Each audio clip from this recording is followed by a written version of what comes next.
15th, 2020.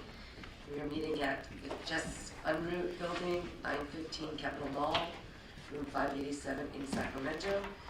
Evan, if you would please do the phone instructions. For those of you joining via phone, welcome. You're currently in listen-only mode. If at any time you are disconnected from the conference call and wish to rejoin, please redial and enter the same participant code. During public comment periods, if you wish to make a comment, please press 1 and then 0. We will first hear from the attendees joining us in person, and then from the callers taken in the order they have joined the queue to speak. You will hear a message when it is your turn to speak. Once you are done speaking, you'll be put back in listen-only mode. All right, thank you. Michelle, please call the roll. Fiona Moss, State Treasurer. Here. Anthony Surtis for State Controller Betty Yee. Here. Gail Miller for Governor Gavin Newsom. Here. Tia Boven Patterson, Housing Finance Agency Director. Here. Gustavo Velasquez, Housing and Community Development Director. Here. All right, we do have a quorum. Are we going over the minutes or not today? No? We can accept comments regarding the minutes, but they unfortunately were not included as an action item on this agenda. So we would have to take them as an action item at the next meeting, but we can take comments on them. Okay, I just had a couple of edits, which I gave you earlier. Yes. Any other board members have any additions or edits? Oh, I'm sorry. On advice of council, we can't have comments or discussion. Oh, okay. Okay, fine. Yes. Were those distributed or posted? Or The draft minutes are posted on our webpage. because I haven't had them. Yeah, they are on our webpage, but I'll take we did not distribute them to the board members because we didn't have them on the agenda. Okay. Yeah. And as you all know, back in December, I committed to try to get the agendas on time, to try to get the minutes out on time. I would like to thank Bill Ainsworth and my communication staff for jumping in and helping to get them done. I was very helpful to read them over before this meeting, which is why I wanted to get them done. But if anybody would like to see a copy, I do have a printed copy, so it will remind us of what we talked about last time. Yeah, and they are available to the public. Yeah, and it's on our website, and so we will approve them at the next meeting. All right, item number 2 then. Discuss and choose between various regulation structures and strategies. This is an action item. Thank you, Madam Chair. I just want to remind everyone that on June 17th and June 19th of last year, on June 17th and June 19th of this year, the committee had policy discussion with regard to our approach to redrafting our CDLAC regulations. And what I'm basically asking for today is a nod from the board about the structures that we are looking at right now. We proceeded with an internal process and an external process to look at how we could change our regs. With regard to the internal process, we basically had a housing agency working group of TCAC, CDLAC, HCD, and CalHFA. And we looked at how we could bring alignment to our definitions and how we could bring alignment to our scoring systems. And the 2 things that we came up with, which are in our packet, are a list of the definitions that we've already brought into alignment, because as you all know, we've worked on this all year, and many of you have participated in those meetings. And then a few definitions that still need a little work or are almost aligned, and we're pretty close to getting that finished. So I'm not bringing that as an action item today because I think we're pretty well along on that. We don't need a lot of direction there. One of the things we did conclude was that with regard to the 4% plus state tax credits, whatever we do decide to develop, we believe that the best approach is to put the same regs with regard to that particular program, which is a shared program, in both the TCAC regs and the CDLAC regs. We think that will improve the predictability of the application process and will reduce a lot of the confusion that we saw in the past year. Now, with regard to our external group, we used a external working group that has been convened by the Treasurer's Office since, I believe, last October. And we call it our Housing Task Force. It's primarily CHC. It includes approximately 26 members. It's a very diverse group. It includes for-profit developers, not-for-profit developers, those who represent rural interests, those that represent urban interests, and some government officials, government administrators as well. And so part of the beauty of this is that these groups could kind of hammer out some of their extreme disagreements, because obviously, based on your perspective, you're not going to agree on everything, and come to a certain amount of compromise views that we believe that if we start from this position, this is something that generally everyone's going to be able to work with and going to be comfortable with. I mean, one thing that I know as an attorney is that, you know, a win doesn't mean that one side wins everything. A win means that every side has to give up a little bit in order for you to hammer out a deal that's going to work. And I believe that that's what this group has done, and I'm very excited about it. And so I just want to mention that in our internal working group, we did also examine a project that we did also examine an approach that was brought to us by one of our developers, where we basically did a highly mathematical approach to all of the issues that are before us. But it was essentially a situation where we compared, we basically put benefits in the numerator and cost in the denominator, and then with each possible additional benefit, we assigned a numerical value which we multiplied, which was dealt with as a multiplier, and on the denominator with each additional cost multiplied, which was dealt with as a multiplier, and on the denominator with each additional cost, if you had to pay for union wages, then you would subtract the cost. If your project was in an extremely expensive city, you would subtract the cost, et cetera, et cetera. Then in the numerator, you would come up with some kind of value and multiply it by the value, but you would have to assign a value to various amenities. So there are various wonderful things that we could add to the project, including services, et cetera, and you would add a multiplier on the numerator. We thought this was a really exciting proposition, but we also felt that it was not something that could be implemented within 5 or 6 months for a couple of reasons. One, because it was such a radical departure from what we've done in the past that would not allow developers that have things in the pipeline to prepare for this. I mean, we have to acknowledge that people spend millions of their own dollars getting projects ready to kind of conform with the way we've been doing things. So if we went that way, we thought that would have to be something that was a slower process, not a process that's going to respond to AB 83, which is asking us to be done by basically October. The second thing is that we felt that in terms of evaluating all of these various things across the entire state of California, the various benefits, and comparing them to one another and the costs, that we would have to hire some outside consultants to do some major statistical work for us. So I'm by no means saying no to that. I'm simply saying that that, to me, is a 5-year process. And I'm not pulling 5 years out of the air.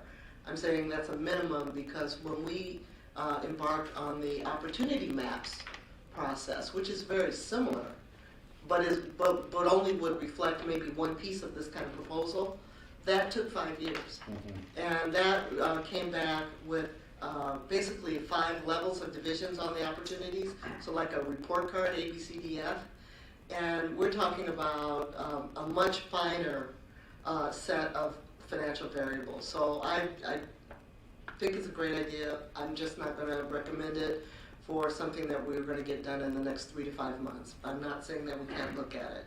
So the main thing that I want to point out to people is that we did have our board meeting, and we did discuss what some of our priorities were. And I took the time to look back at my minutes so I can stay consistent. And everything that I'm seeing in the proposal that we will be seeing from the task force touched on the things that I was hoping to see. Of course, we want to see an efficient, effective maximization of public benefits delivered, and we want to work to align the programs. But I think that the thing that's most important is that I ask that we have a geographic system to ensure that a meaningful portion of the resources are distributed throughout the state. And this proposal does have regions which are similar in cost, rental rates, and location. It does have this regional system is very similar to our 9% system, but broader regions, larger regions. One of the things I asked for was incentivizing projects of 100 or more units in urban centers near transportation-oriented development. And what you'll see in this proposal are site amenities, housing types, and a new density category, which provides points for projects that have local jurisdictions that encourage these types of density, and gives points to projects that are built in this manner. So I think that that's something we'll be happy to see. I also asked for the proposal to encourage the use of private or philanthropic capital, and I believe quite a few of the board members pointed this out as well. I believe that with regard to this proposal, they're using the TCAC 9% approach, but they also they expanded it to include private and philanthropic capital, and I think we'll be very happy to see that. I also felt that we needed to account for the differences between unit types, that the existing CDLAC regs were weighting 4 bedrooms and 1 bedrooms equally, and that we needed a nod to that. That was not a fair weighting. And this proposal does have proper weightings between the housing types. Very happy to see that. As I said, it's important that we acknowledge the regional differences in building costs and land costs, and these super regions, I believe, are a good start in the CDLAC regs to making a nod to that. And of course, cost containment, which is always very important, is also in this proposal. Lastly, but the thing that you've heard me mention is that, and many board members have mentioned, is that we want to address homelessness and also prepare for the senior tsunami that's coming our way. And I believe that the set aside in this approach, which is the approach number 1 and the approach number 2, both are a major nod to homelessness and deeply targeted. I believe that approach number 1 and approach number 2 that are being presented by the CHC address the fact that we have mixed income, and we have set-asides for mixed income and homelessness in approach number 1. And in approach number 2, we have a division almost in half, between half of the production being focused on number of production, maximizing production, and the other half being focused on special needs, deep discounted types of projects. But I think also in that case, the mixed income will do very well, because when you're maximizing production and you're basing it on cost containment, the mixed income program, at least under Ms. Boatman's leadership, is extremely efficient cost-wise, so I think it would do well there too. So I'm excited to hear about the proposals, and I'm just going to urge the board to give us some guidance as to which proposal they like the best. And I would say that as soon as you let us know, just give us a nod. We'll run off and draft this stuff as fast as humanly possible, just like we did for the disaster credits. So we work very fast, but we're not magicians, so we need a little bit of guidance. And I also wanted to mention that in your board packet, you will see a proposed schedule, because you've been asking for a schedule. And so I've noted today's meeting. I've suggested a possible second meeting if we don't decide today, but I hope we do decide today, because let me remind everyone, this is a board. We're looking at this from the policy level, not at the devil in the detail level. We will bring the regs back with detail for you to look at that point. You'll have all summer to look at those details once we develop them. But I just want policy So you might be able to give me the answer since it's kind of if you stay at the policy level. If you can't, we will come back 2 weeks later and have another meeting to do the same thing. Then from the 30th through through the end of August, we will take the time to draft our reg changes, and then we will publish them. We would suggest that we have 2 public hearings, one on September 3rd and one on September 10th. They are very close together, but we are planning on having COVID-based public hearings online so that it's not really a big deal. Nobody's got to fly around to get to it. Then we would have a public comment period that would run from August 28th through September 21st. We would review public comments internally from September 21st through October 2nd and publish the final proposed regs on the 2nd, and then come back and have another CDLAC TCAC meeting to adopt the regs, hopefully October 14th. So, as I pointed out, the board would have an opportunity to go through these regs in excruciating detail on October 14th. So that's basically the process that I'm proposing, and with that, I'm going to and there's also a proposal on the table that the Controller's Office has developed. I believe that Anthony Serge is going to present that as well. So with that, I'm just going to get off the stage and let CHC present their proposal and let Anthony Serge present his proposal. Okay, before we go to the proposals, Judith, the proposed public hearings on September 3rd and September 10th, that's right around Labor Day. Does anyone have any preset plans of being out? Okay, can I also propose that we start the meeting? We need more time? Madam Chair, can I speak generally to the schedule before sure. we talk about the specifics? So if I may, Madam Chair, with your indulgence, read a statement actually from the Governor's Office and sort of where our priorities are and really push back against this timeline. We got 44 pages of an agenda 46 hours before this meeting.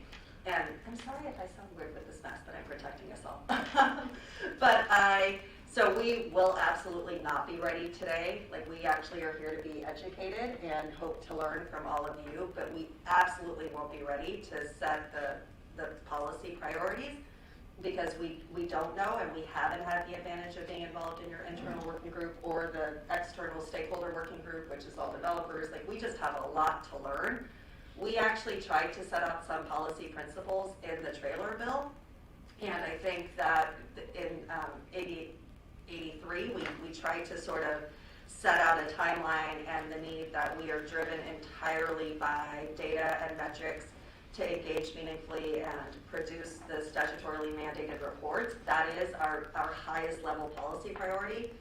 Completely agree with Ms. Blackwell that we are a policy setting body, not anything else. I'm even concerned about some of the scoring sheets I saw in the materials that I'm not sure I understand, and certainly don't understand who they benefit and who they don't. So number one, first and foremost, is on the timing. You know, the best way to get good comments on regulations is to make sure that they're done and really thorough and vetted before we put out the first set of regulations. And I think that would save you guys some time. So happy to come back on the 29th and maybe even once after that, but just want to set an expectation, at least from our perspective, that we absolutely won't be ready. And then I do want to read a statement that the Secretary of our Business Service, tell me what the acronym is. Consumer Services Housing. Thank you, Tina. Wrote, I just want to make sure that a lot of folks have asked sort of where the governor is, and this is the highest level of what we think, how we think we could be informed. But again, the more data we have and the less in a vacuum we're operating, and quite frankly, the less we're thinking about individual projects you all may have when we're making these decisions, I think the better off we'll be. So that's our perspective, and certainly our perspective on timing. So in terms of whether or not we're available in September, I think will depend on the next 1 or 2 meetings that we have, and really relying on Ms. Blackwell and her incredible leadership to help lead us through this, but just hoping it won't necessarily be today, in order to save you time on the back end. So with that, I'm going to read this super quickly. Updates to the CDLAC regulations are a critical step to ensuring the state housing resources are used strategically and effectively. We appreciate the efforts to date from members of the working group, individual developers, and stakeholders to reach a point where recommendations have been brought to the committee that seek to align CDLAC and TCAC programs with consideration for the impact to other agencies. As CDLAC prepares to meet its statutory obligations of publishing regulatory changes in the coming months, it's our role as committee members to ensure that the strategies we adopt through this process increase alignment, like Ms. Blackwell said, between TCAC and CDLAC programs, as well as increase certainty and effectiveness with the Departments of Housing and Community Development and CalHFA, as Ms. Boatman-Patterson has spoken to.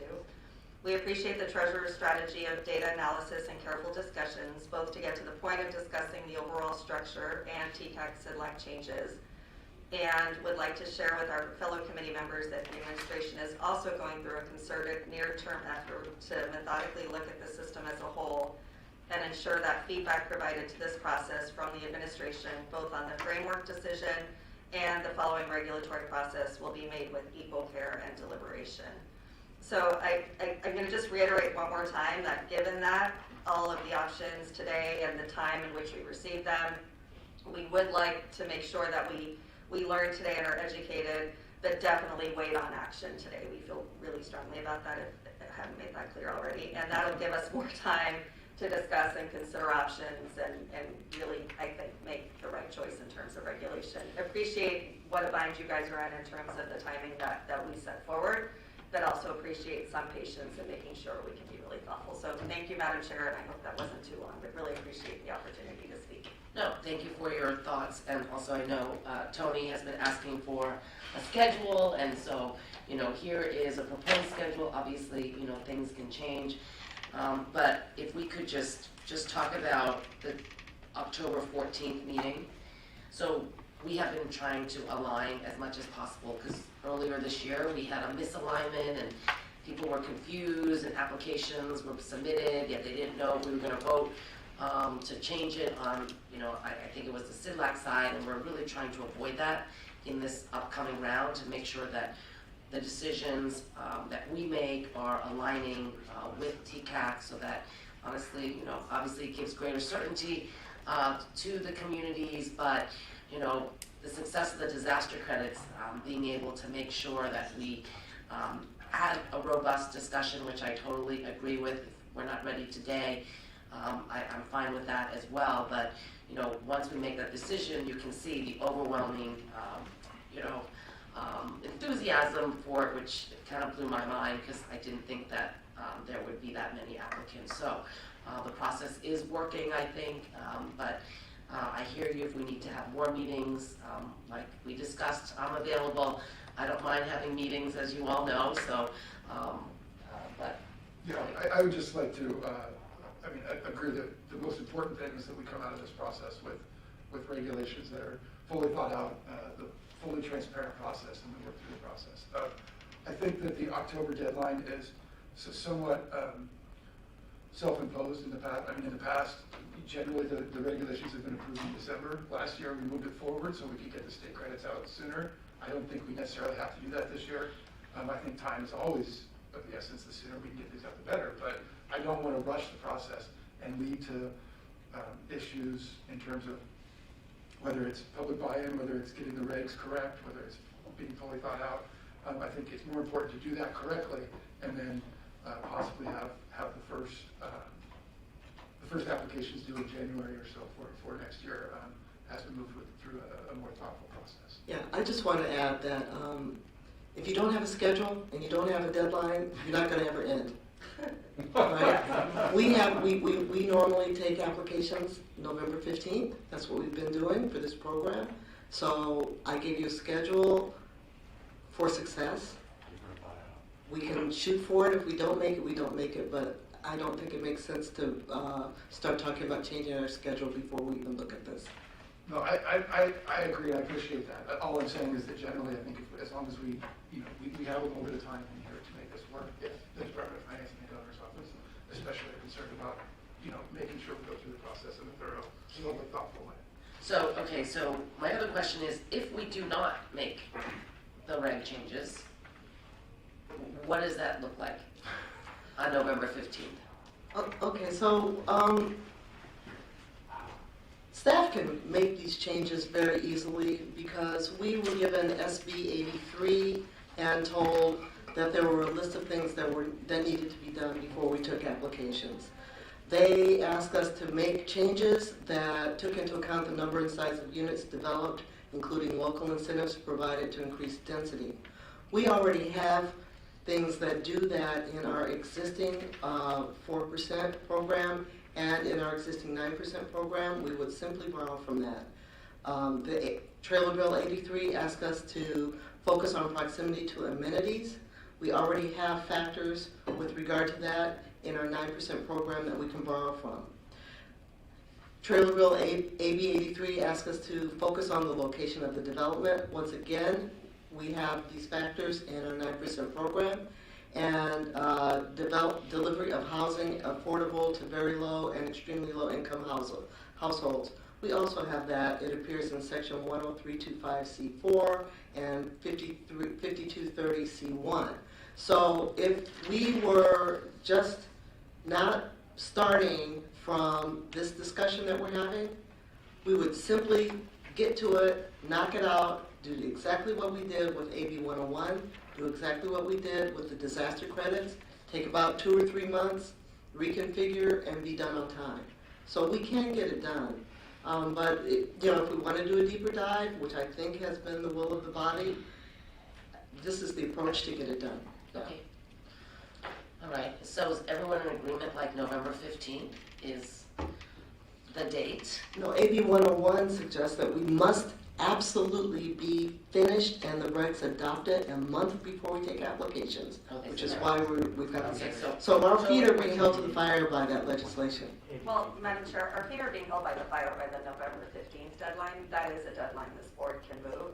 I mean, if we're going to have an aggressive timeline, I'm all for it. I'm also like meetings, I'm also here, but that means we get information and materials way ahead of time. Like, it's just not possible to analyze it in this period of time. So yes, but And so I think that's that's why we the added deadline. the 29th, so you now have another 10 days to look at the materials. Mhm.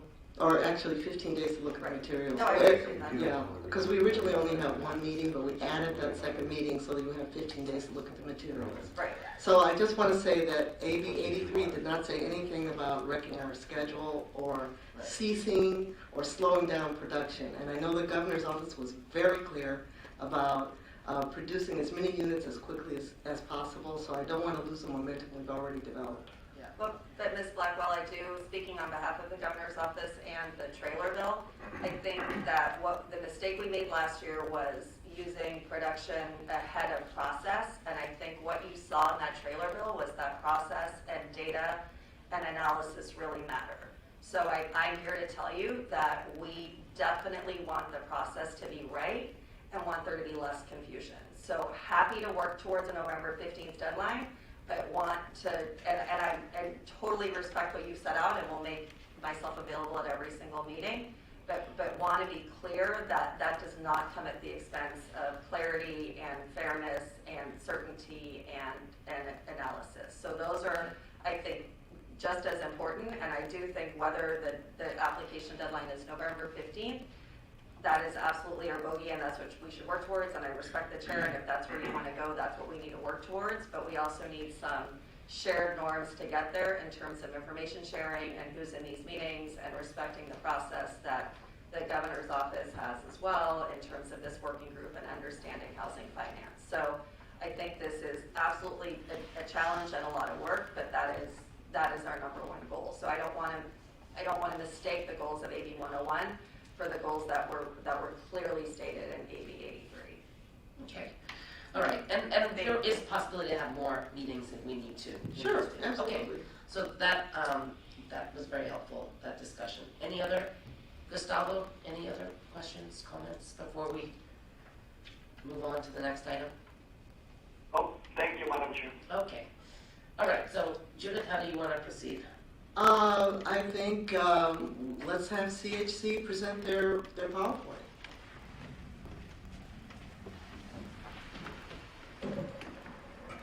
are we gonna have the PowerPoint on or not? We might just put it out. Oh, you don't have it live? I can. Yeah, we're gonna have the PowerPoint on.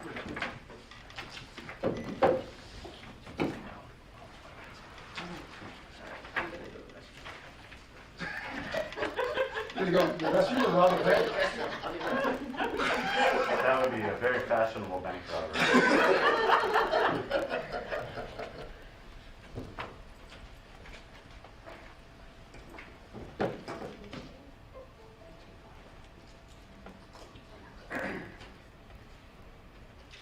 Takes a lot. Yep. Do you click or do we click? You can click. This is the space bar. Yeah.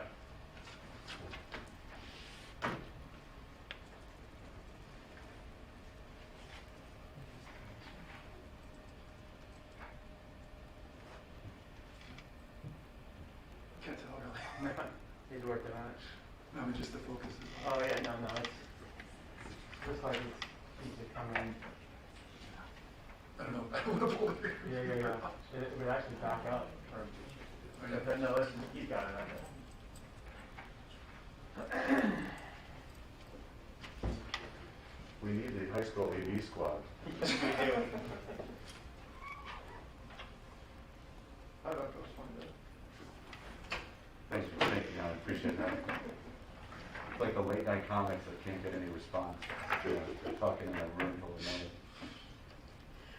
So for those who are viewing this at home, you can watch it this way, or you can follow along on the PowerPoint that's on our webpage.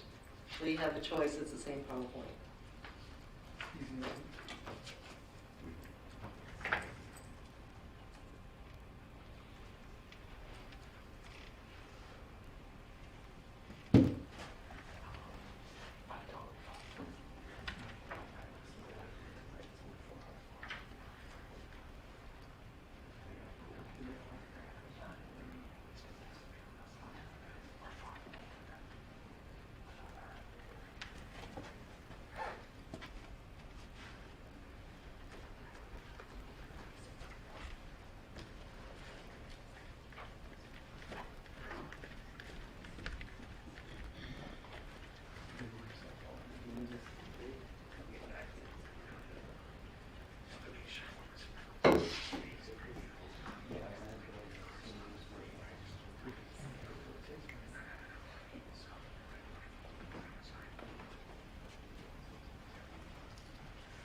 Yeah. You want to try communicating to this, but there's a second monitor, like the window P button. And lets you tell it there's a second monitor. It was a little.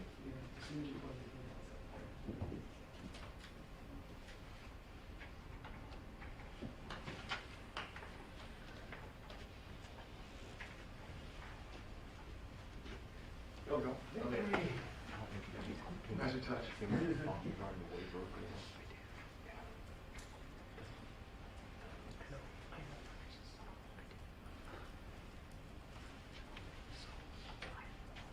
You guys have big enough margins on this?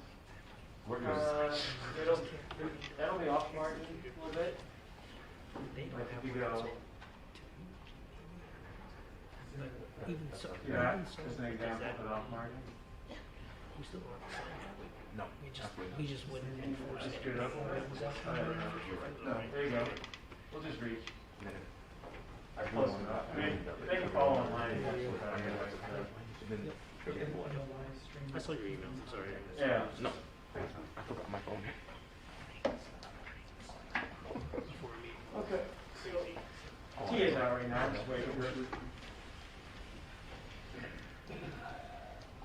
going to try to leave these masks on. If you guys have trouble hearing us, just say something.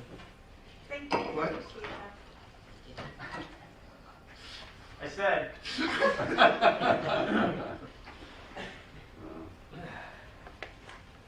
The timeline now. Just picture, the whole thing is a sneeze and you sneeze. My problem is that my mask fogs my Yeah, me too. That's why I tried this. I gotta get one of those. My son has one. Is that a tie or over the top? No, over the top. You're mad. Like a These ski? ones that pinch your nose though, Yeah. they don't fog your butt. No, that's true. We don't talk That's about why it. the disposable ones. Yeah. Yeah. You actually sound clear in that. I do. Yeah, relatively. I feel like I sound like, It's not as muffled as I feel like I sound. really? You sound more clear. Yeah, don't you think? But I feel like it changes my voice, like it sounds, I think you can hear your voice from a different yeah, it, pattern. Yeah. this weird feedback. You sound like you're in the witness protection program. Is that the look you were going for? It's weird because I like hear myself. No, it's fine. With the teacher on peanuts. Yeah. Does the kid know that we're waiting on him? But that's a Russian. nod to the previous meeting. I did. Okay. Appreciate it. All right, there we Easy go. to follow up on that. All right, here we go. All set.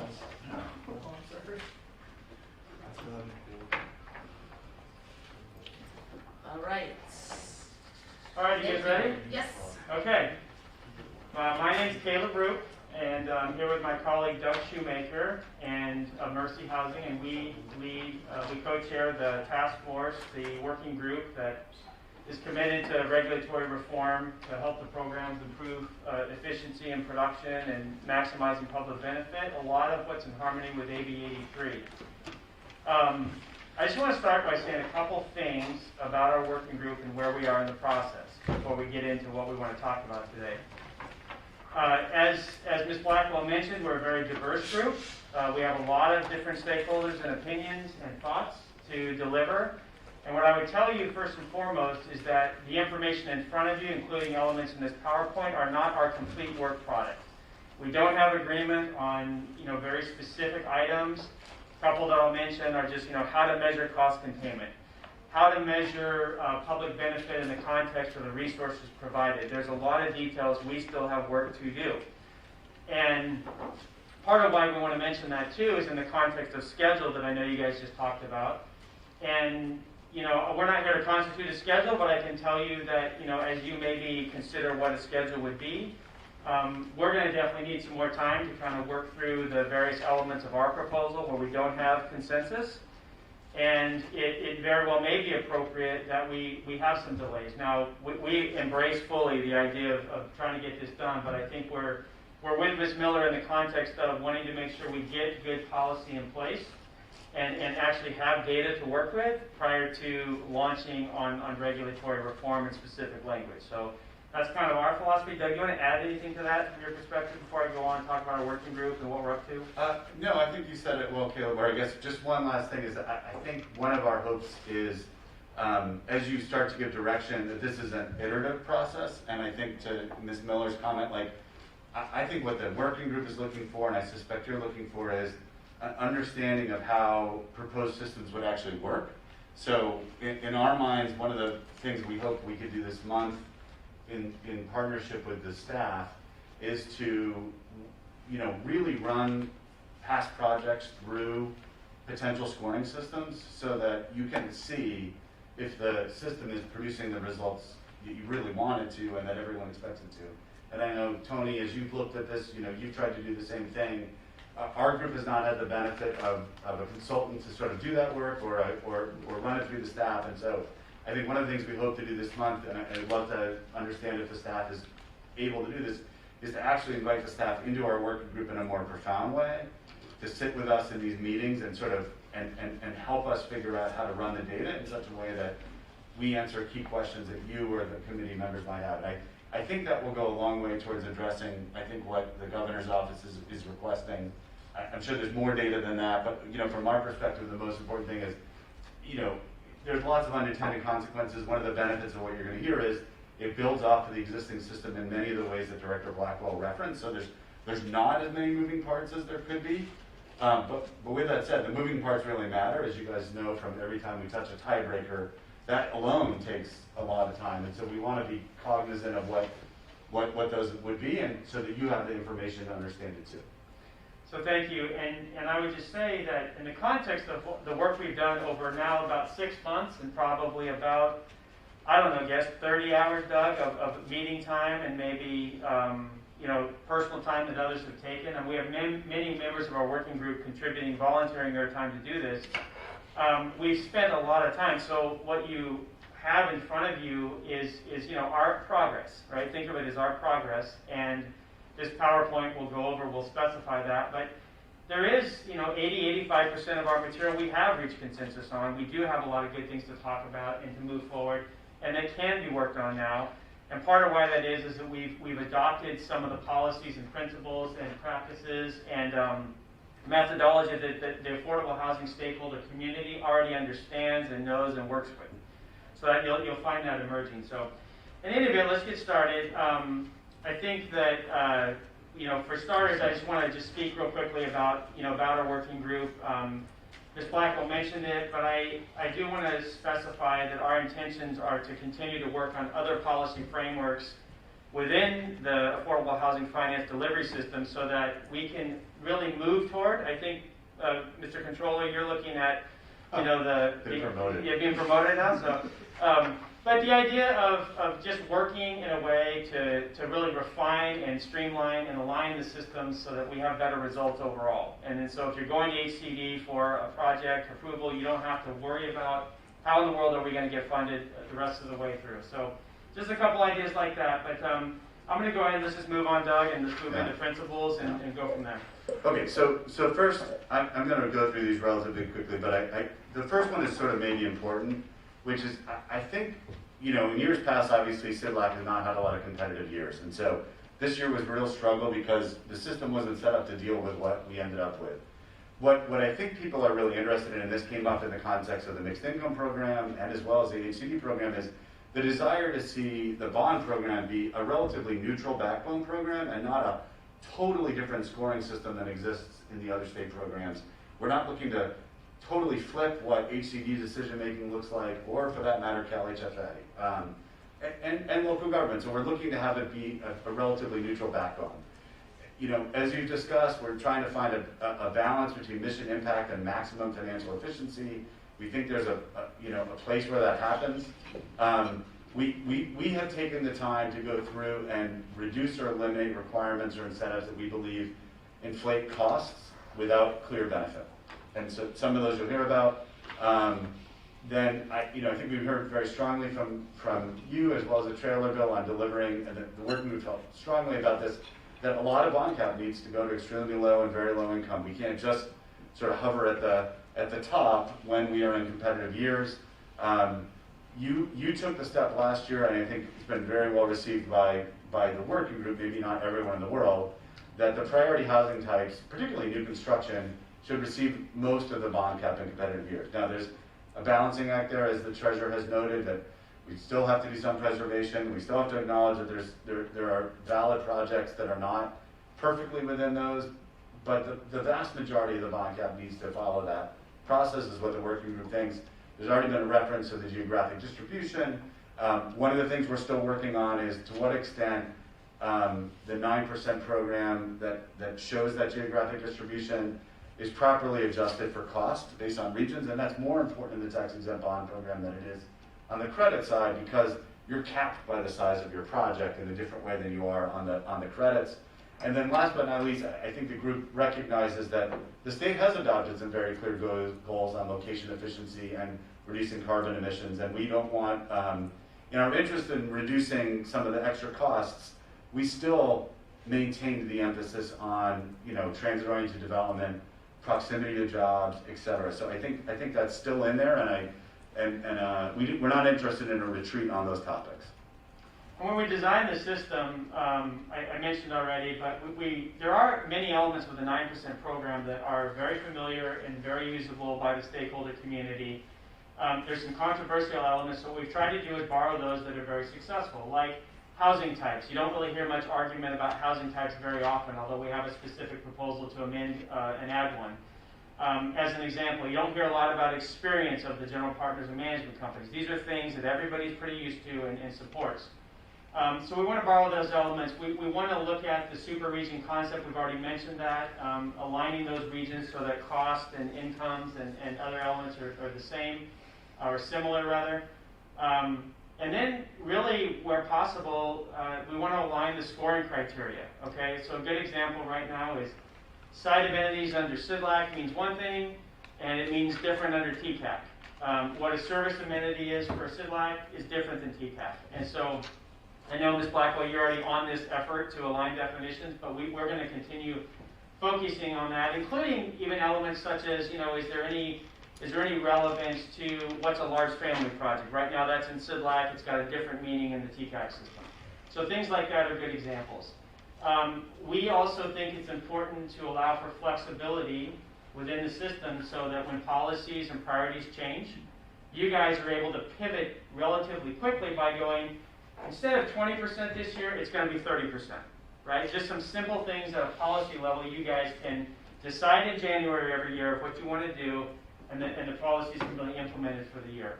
Kind of an important issue from our point of view, and then stick with it for the year, right? So that the development community, the stakeholders have predictability in the system. We really want to focus on avoiding too much complexity, especially in the context of change. Retaining successful approaches. We want to be have some deference to existing inventory of projects that are out there that are looking to apply in 2021 and maybe 2022.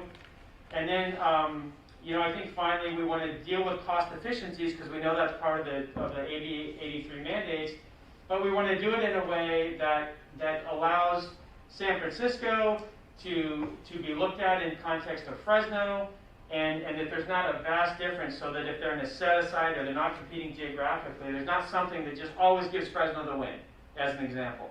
So, and that takes some work, right? To get apples to oranges, to bananas, to grapes, to all be treated the same and evaluated the same is a very Herculean task, and it's a lot of work we've been doing, but it's not easy. It's a very diverse state in many ways. So those are just some of the principles we've laid out.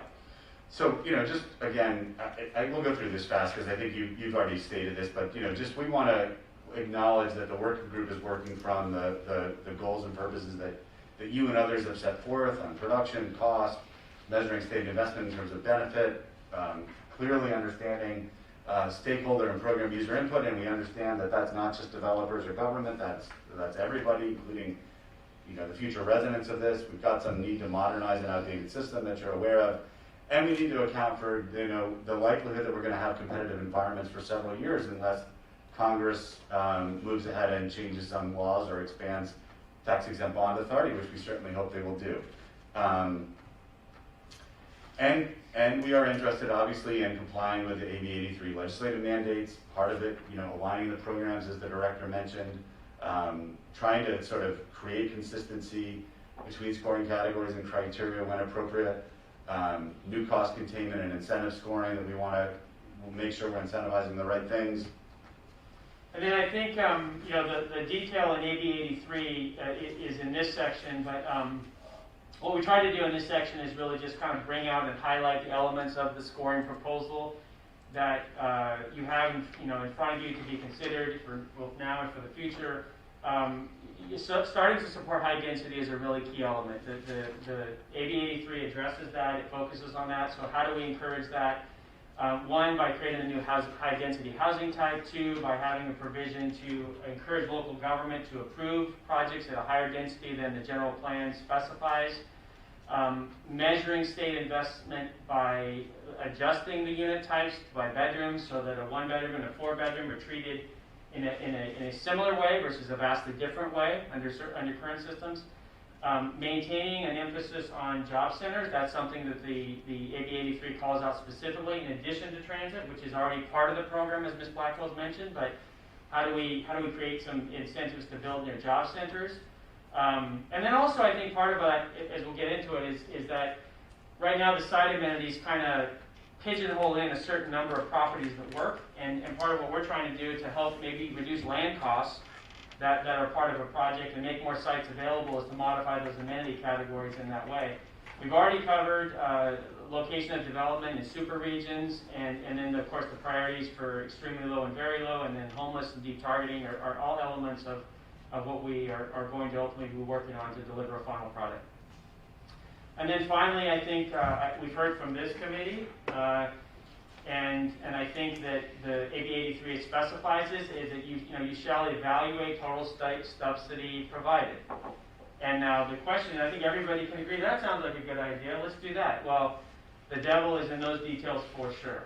And part of our job, and this is an area where we don't have consensus as a working group and are focused on working together to measure this, is we've created the concept of a state resource benefit and efficiency measure, but the how you do that there's a lot of effort and a lot of data that's needed to kind of specify how we account for that. But I think some principles that emerge are, what is the total state investment? First of all, what are you going to call state investment, right? You got to agree on that. And then you got to say, well, what are you going to include for a total? For example, is $1 of tax credits worth $1 of homeless grant from HCD, question mark, right? There's those kinds of things. We got to account for different project design features, costs, right? Different regions, whether podium parking, prevailing wages, you can imagine. What we try to do is borrow from existing system infrastructure to help equalize those things. And then we talked already about sort of, how does a 1-bedroom look like a 4-bedroom and how does it compete? And what we're trying to do there, in part, is not to drive perverse incentives to have projects come forward that say are 100% 4-bedroom because that's what scores the best and that's what we're going to do. We're trying to think through those issues and to try to defeat those kinds of games and tactics before they start. So, as an example. All right, so we're going to slow down for a second now. We've gotten through the part that I think you're more familiar with. So just to say this, so the traditional way that state programs have allocated resources is that everybody competes on the same criteria, and that is where our working group has spent the vast majority of its time. We do have a second idea that would provide some optionality, but this is the more traditional approach. And it looks a lot like what you are used to seeing with some obvious differences. Instead of the focus on new construction and rehab, this is the focus on actual goals in terms of who is served. So there are 3 pools at the top: rural, preservation, and other affordable. And I should just say, every single percentage in this document is meant to be directional and not prescriptive. We're not suggesting that these are etched in stone, nor is the working group necessarily completely convinced that this is the right amount. And in particular, one of the things that I think the group felt strongly about was, and I know Director Blackwell has spoken to this, is we really need information about the HCD and Cal HFA MIP pipelines to get over early, make sure everybody's in agreement with it, so that you can make a decision about how much of the pipelines you can accommodate within the program this year. And that you make that decision transparently and clearly and with all the information you need, including the staff. All right, the pools are what they are, and the best way to understand the difference between a pool and a set-aside is, if you're competing in one of these pools, you do not get to compete in any other category. You don't get to drop in any other piece. If you're in a set-aside, you can compete up top, and then as you'll see, you can also compete in the geographic piece. So there's a homeless set-aside. Again, really critical that we understand what percentage of the overall pot you all believe should go to this. It is a massive, massive priority for literally every mayor and city council person that I've met in the last 3 years, and I think the amount of energy and money going towards this would suggest that this is a number that you might want to really look hard at in 21 and 22, just because of the amount of money that's now moving through the state budget on this. Extremely low and very low, and mixed income. So let me just stop and say, as the working group thinks about mixed income, it is not thinking about 80-20 deals per se. It is thinking about the MIP program, and the sizing of that is meant to sort of correspond to that and not all the demand that might exist for 80-20s. And Caleb, you may talk more about how the 80-20s work at some point. On the extremely low and very low, this has had various names in our working group. For a while, it was called the HCD set-aside.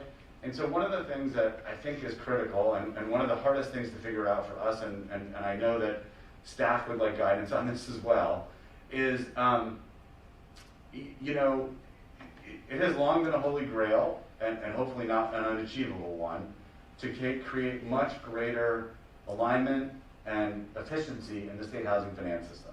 And so one of the things that's really hard to comprehend is how one would get an award from either CalHFA for MIP or HCD for any of their programs and not be effectively automatically granted bond allocation. Now, in a year like last year where like that was impossible, there was so much demand that we couldn't have done that for everyone.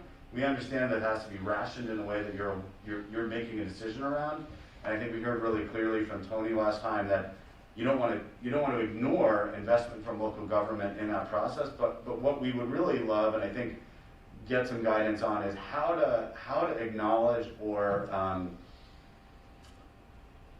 create a pool or a set aside or whatever is appropriate for projects funded by aligned state agencies like HCD and CalHFA. And I think what we've put in here are the types of housing that those types of programs do, but I think there would be real benefit to trying to define it even cleaner and try to figure out how that might work so that it's less confusing as to whether or not an HCD or a CalHFA project moves forward in that regard. You want Just as one example, like for you all to consider, is that what's stopping you from, let's say, taking the very highest scoring HCD projects that were awarded, and they pretty much can be confident that they're going to get an allocation, right? Maybe it's the top 10% of awards from HCD or the top 10 projects or whatever it might be. There's ways that you can really do this, because obviously there's way more HCD projects than there is bond allocation, and probably from a policy point of view, you don't want to put all your money at HCD projects. Nevertheless, you could reward the highest scoring HCD projects in the system, so that's an option. These are things that we can kind of play with and recommend to you for future consideration. Okay. Can I just ask, so are seniors part of extremely low and very low? You know, it's a great point, Treasurer, and that they are housing type. Okay. So, but it might be entirely appropriate to have a set aside for seniors, and I think that would be where you would handle that. And I think. But the answer is it's everybody. So if you're a large family, Yeah. senior, you could be senior there, but you're not necessarily required to be senior. Could be special needs, it could be. Special needs, everything, right? Right. Okay. And I'll just say this about the set asides. Like, I think the scoring system is intended to deliver, an outcome that is giving you the best possible projects. But in my belief, and I don't think that the rest of the working group would disagree, that it's just, there's no scoring system that's perfect, right? So at the end of the day, if you know that you really want to make sure certain types of things get funded, whether it's senior housing or homeless housing, the only way to really guarantee that outcome is to set aside some amount of money to make sure that you get that. They still go through a scoring criteria so that you get the best senior project, but there's no way to create a scoring system that automatically delivers you the kind of distribution that you may feel is important. So that's just the reason why we maintain this, even though the scoring system itself we believe is an improvement. And that's exactly why the 9% program has housing goals. If you aren't familiar, it has goals that says, if we're going to consider all these things being equal, we want to see at least this much of each housing type make an award. And that's one of the ideas in the tiebreaker system it has. Madam Treasurer, can I make a quick clarification? People think that all CalHFA mixed income projects got funded, but we only sent the ones we wanted funded. The MIP program was very much oversubscribed, but we sent the best projects. So there was actually a managing of the pipeline. And I think that's a false perception that people think, well, only every single one of CalHFA projects got funded, and that's not true. We were oversubscribed, we only sent the best projects. Well, thanks for that clarification. I certainly did not know that, and that's helpful to understand. Can we also go back? Oh, yeah, I'm sorry, Treasurer. 3 pools, 15%, where's the other one? The other Oh, 5%? the other 35% is in the set asides. Okay, but that still doesn't add up to 100%. No, I'm sorry. The next slide is, the rest of it is in geographic regions. Oh. Sorry about that. I didn't understand your question. So same thought process really, right? Like if you want to make sure that in addition to project types, that you have geographic distribution, which is what the 9% program does, we are recommending that you consider these geographic regions.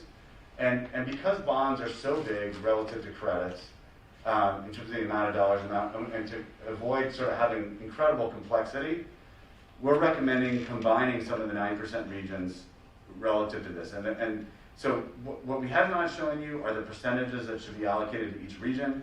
And part of that is because we're continuing to discuss what the cost adjustment ought to be on that.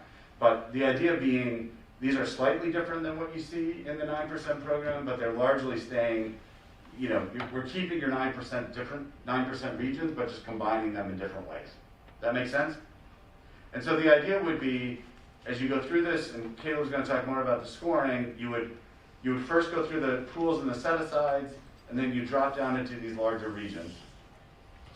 And scoring would be considered throughout. So even if you're in a set-aside, you'd still be having the same scoring system. You'd be evaluated all the way through. The scoring system would be universal to every project and move through the system. So starting off, what we're sketching as a working group, but again, this is you know, in a work in process, just to restate that, is roughly 10 capped categories. When I say capped, I mean scoring capped categories. So there's a finite amount of points.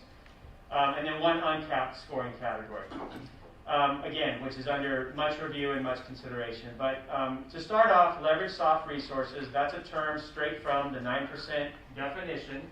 This is where an alignment conversation really comes in, because Ms. Blackwell and her team can simply go, okay, if the policy is we want this in our scoring system, we've got the definition. A big add, though, to this is to start to support philanthropic capital, third-party funding, Apple, Google, you know, those kinds of ideas that are out there, to bring that into the system. That money's green, that money's useful, let's consider it, right? I want to make sure there's a difference between leverage and layering. And oftentimes when the state puts in its various pots of money, they call it leverage, but really that's layering money. And so it's bringing in different money is when you start talking about leveraging. So I want to make sure that I put that out there. So just to say, because just I want to be incredibly transparent, that is not the view of the working group. Like the leverage soft resources in here include MHP projects, MHP awards. And the reason is because those are put in there to reduce the affordability of those projects. And so, you know, in the same way that the city of LA might put money in, and we ask HCD to do the same. And so I hear your statement, but that is not how the working group is proposing it or how the tax credit system currently handles it. So let me just ask a question about this. So if you've got federal money, state money, and local money, I would consider that leverage because it's all coming from 3 different sources. But if you've got state money with state money with state money, to me that seems like just layering. So do we distinguish between that, or is just layering and leveraging is kind of interchangeable? So good question. So I think that when it comes to that question, right, which I think that's an important policy question for you all to decide, which we try to work on deciding that in that uncapped scoring category we will get to. Okay. However, but right now it's used interchangeably. Right, because the idea is that we want to treat all that money roughly the same. It's important money. It has deep targeting benefits, etc. But there's also the money that's out there, which is more the leverage, you know, definition as you're using it, and we want to encourage that as well. Got it. Okay. And just to repeat, this is not a change from the way the state currently scores 9% tax credit, so it's consistent with past practice. Yeah, including operating subsidies you might get, or project-based rental assistance are all counted as you do in the 9% program now. So cost containment's a big one. Cost containment is something that's always a debate among stakeholders. What we're trying to do here at the moment is trying to evaluate projects and how they are scoring themselves and how they're costing relative to the existing basis limits that the tax credit program already administers, right? We want to take that concept and move it over to the CDLAC system so that you guys are evaluating apples for apples. That way, one way when the state publishes its basis limits, CDLAC doesn't have to have its own basis limits. It can just borrow through the tax credit program. However, I will qualify all that by saying that there's lots of issues and data problems within the basis limits now. Kind of back to your data question, Ms. Miller. And there's about 5 or 6 things at least that need to be done Because right now, as an example, you have cost limits that are in San Diego being similar or even below cost limits in Fresno. Okay, well, that doesn't make any sense, right? And there's example after example. Now, I personally think the basis limits have a lot of good things in them, but there's a lot of things that need to be worked on, and I want to say that as we figuring out how to compete cost-wise, there's work to do, data work to do, methodology work to do, to get that to be more consistent and more believable and useful for the stakeholders, and actually what represents what's happening on the ground, okay? So that's an area of focus for us. Yeah, If I may, Mr. Rich, yeah. I think I've said this publicly. One of my concerns with the basis limits is the county-wide scale of them. Right. I mean, in certain counties, that's going to be okay, but in counties like you mentioned, San Diego, Los Angeles, Alameda, that have very diverse Yep. geographic populations, it really doesn't work that well. I remember back when I was at Cal HFA, we had a project in Orange County that was, built in Newport Beach, I believe, that couldn't meet the threshold basis limits for Orange County because everything else was more inland in Orange Yeah. County. And it just didn't tie together right. And I think we need to think about that in terms of how we look at cost containment and how we look at, reducing the state investment and look at it on a more pinpoint location basis. Yeah, Totally agree. that's a great point, and that's one of those examples, Mr. Surdich, that you raised is that very phenomenon where Santa Monica is competing with Palmdale and Lancaster on that issue, for example. So we want to try to work through correcting those kinds of things. So general partner management and company experience, I'm not going to spend much time on that other than to say there's standards in the program now that say, do we have a sponsor that has experience? Do we have a management agent that has experience? Bringing that right from the 9% program.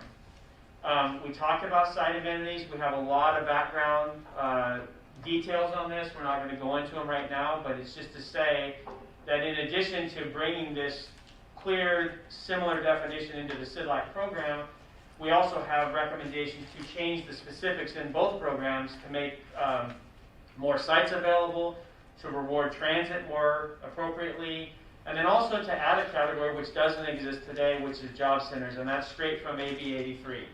Locating projects near job centers.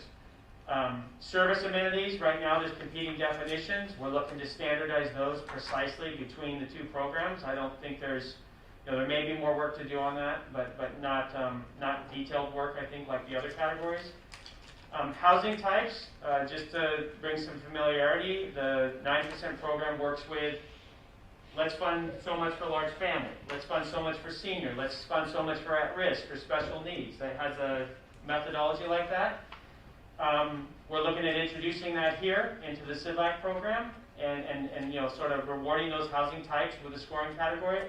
But then also, directly in response to sort of the policy issues you guys have raised, as well as AB 83, is introducing a high-density housing type where, say, for example, you're in a transit-rich location near a BART station, and you're doing 200 units of 1 and 2 bedroom, and you really don't technically meet any housing type that exists on the books today. But that in and of itself is a high-quality, valuable, affordable housing asset. We want to find a way to allow those to be introduced into the system. And then for consideration, it might be worth considering it for the 9% program as an additional housing type as well. But for now, we're just proposing this be added to the CDLAC system. So I'm going to pause there. Doug, you want to add? Or? The only thing I want to add here is I know that recently the TCAC changed this housing type to include SRO. And it's obviously, and I know you're familiar with this debate as to whether or not that was going to be SRO with special needs or just generic.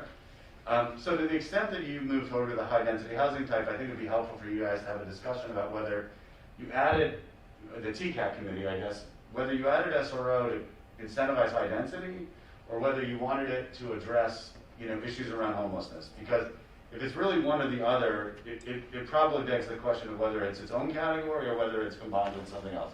Our group may have some recommendations from you, but it seems like a policy question. And in part, it's to help also deal with those older projects that are, haven't been able to find a way through the system that need the rehab. So that's a separate policy question, right, that you guys have to resolve. Yeah, I just want to say, I can't speak for what finally made my board make the decision, but when I brought the issue to the board, it was based on the homelessness issue.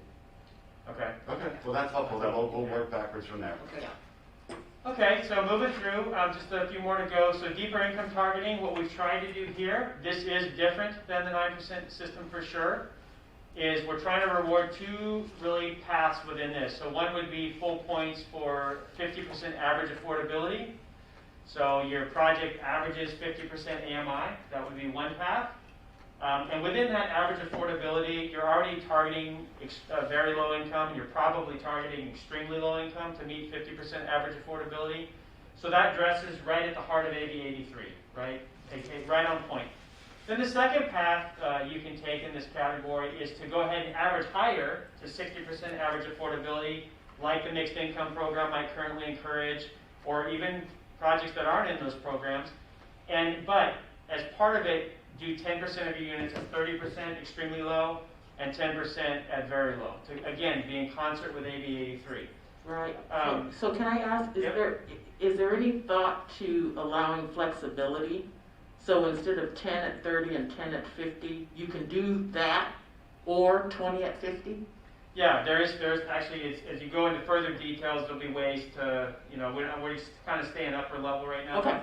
But yeah, I mean, and by the way, this is all like, you grab one of these concepts and go, well, do this, right? And maybe make it more flexible. And HCD might have something to say about these particular proposals as well. But at the end of the day, the idea with this second path here on deeper income targeting is to allow income averaging, encourage income averaging, where if you're going to do 10 at 50, you can do 10 at 70 to balance that. If you're going to do 10 at 30, you could do 5 at 80 or whatever, right? So there's ways to income average to 60. That's the idea. So next, percent below market rate. This is currently a feature within CDLAC's program. So we're looking to retain that. But one of the things we're wrestling with right now is where should full points be obtained? Some believe that all the way down to 30% below market should be scored and counted. Others believe not so aggressive. And then I think a big conversation becomes when you talk about the regional differences. When you're trying to achieve 30% below market in San Francisco or San Mateo County, that's a lot different than trying to achieve that in Sacramento or Fresno. So there's some adjustment work to do there. This is an area, again, where we don't have agreement or consensus as a working group on how to specify these criteria. But it gives you an idea that it's probably worth measuring in the system how far below market you are on average. And I think one of the things that we are looking to do differently here is to measure your average rent levels as opposed to your highest rent level. Right? Because that basically says we don't care what else you're doing, we're just going to look at the highest rent level, and we don't know that that's necessarily good policy, especially if we're trying to serve the entire band of residents that need housing. So we're looking at more of an average. Number 10, density and local incentives. This whole category actually is in harmony with AB 83 and was put there because of AB 83. But we're basically trying to figure out ways there with a lot of different criteria. How do we say we're going to score projects favorably if local government has agreed to build at higher densities through either using state density bonus law, local density bonus law, specifying certain densities which a project needs to achieve. Right now, ACD, for example, has the infill infrastructure grant program that really is a requirement that you achieve certain densities in order to get the money you're requesting. So there's possibly borrowing from that program as an idea. But to start to really, deal with that issue. So I want to speak to this issue because this was part of the governor's budget in 2019 where he was looking to get jurisdictions ready to be housing-friendly jurisdictions. And there was an actual term that they used. But as they got ready for the 6-cycle RENA, he wanted folks to get ready to be housing, I don't remember what the term was, but those jurisdictions that had done a variety of things to help jumpstart and provide developer certainty, upzoning, adopting adopting sustainable community strategies, but all of those things are kind of in that we want to reward those jurisdictions that are pro-housing. That was what it was. Pro-housing jurisdictions. Yes, and HCD came up with some ways in which you can determine and score pro-housing jurisdictions, and so I would hope some of that would fit into that as well. Well, that's actually perfect, and we would love that kind of feedback, right? Exactly. I mean, I think we need to be able to reward those, but I think we also don't want to punish projects that are able to get done in non-pro housing jurisdictions as well, in the areas that are harder to build in. So I think it's a fine balance that we're walking on here, just like some of the other decisions we need to make. You know, over-incentivizing some of these things may mean we're only getting projects built in areas that they're all built in the same areas. So. And you don't see the detail in this category completely, but there's a couple other things to mention. There currently are other ways to just achieve this just by building, you know, not super high density, but density above the general plan, for example. That would be rewarded in this category. And then I think this category in particular, because so many projects are baked right now, they're defined, they're densified, they're already where they are. We certainly as a working group want to consider some type of grandfather clause that allows, you know, that existing inventory of projects to not be confined in such a way that, you know, giving the executive director discretion, for example, things like that, to let other projects in that might have been worked on for 5 years, for example, and now they're just now coming for their financing. So the other offsetting part of this category, which is again is brand new, and I'm not going to go into details about this, but we're really wanting to, because existing projects really can't be, you know, redone necessarily. Sometimes they can be densified, but when you do an acquisition or preservation project, you sort of have your density often. So our goal here is to say, in this category, it would be one or the other. If you're new construction, you're competing on density and local incentives. If you're in a preservation project or acquisition rehab, you're basically in a tiered point structure whereby you are specifying as a committee, you know, 5 or 6 categories and saying the top one's worth 20 points, the next one's worth 15 points, the next one's worth 10 points, and try to, like, you know, we want to prioritize the at-risk, we're going to lose it if we don't do something now kind of projects, you know, as an example. So that's what this category is meant to do. And we're still working on this. Our working group is actually new to this particular category. We haven't had a lot of time to vet it, but just know we're working on it. Readiness to proceed, you have it in your 9% system. I don't need to go into that. That just means you're shovel ready. And then finally, to close it out, we are working on a state resource benefit and efficiency measure, which basically means, in summary, we're trying to figure out a methodology to measure the state's investment relative to the units that are being produced through adjusting the resources by cost or public benefit, and adjusting the units by the types of units getting built. So are they 1-bedroom, 2-bedroom, 3-bedroom, etc.? Madam Chair, on that 11, I mean, I really appreciate this, and this is obviously really important to us.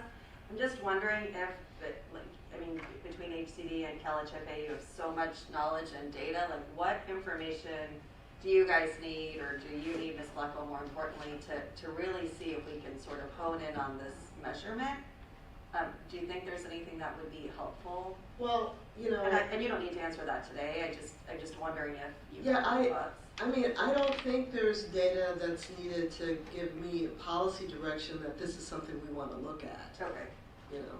Yeah, in terms of actually determining the scoring, when you get into that level of detail, you'll just give that some thought to determine if there's something. Okay, I think that would be helpful to see if you have any thoughts and how everyone can kind of serve you on that. I think that would be really helpful. Thank you.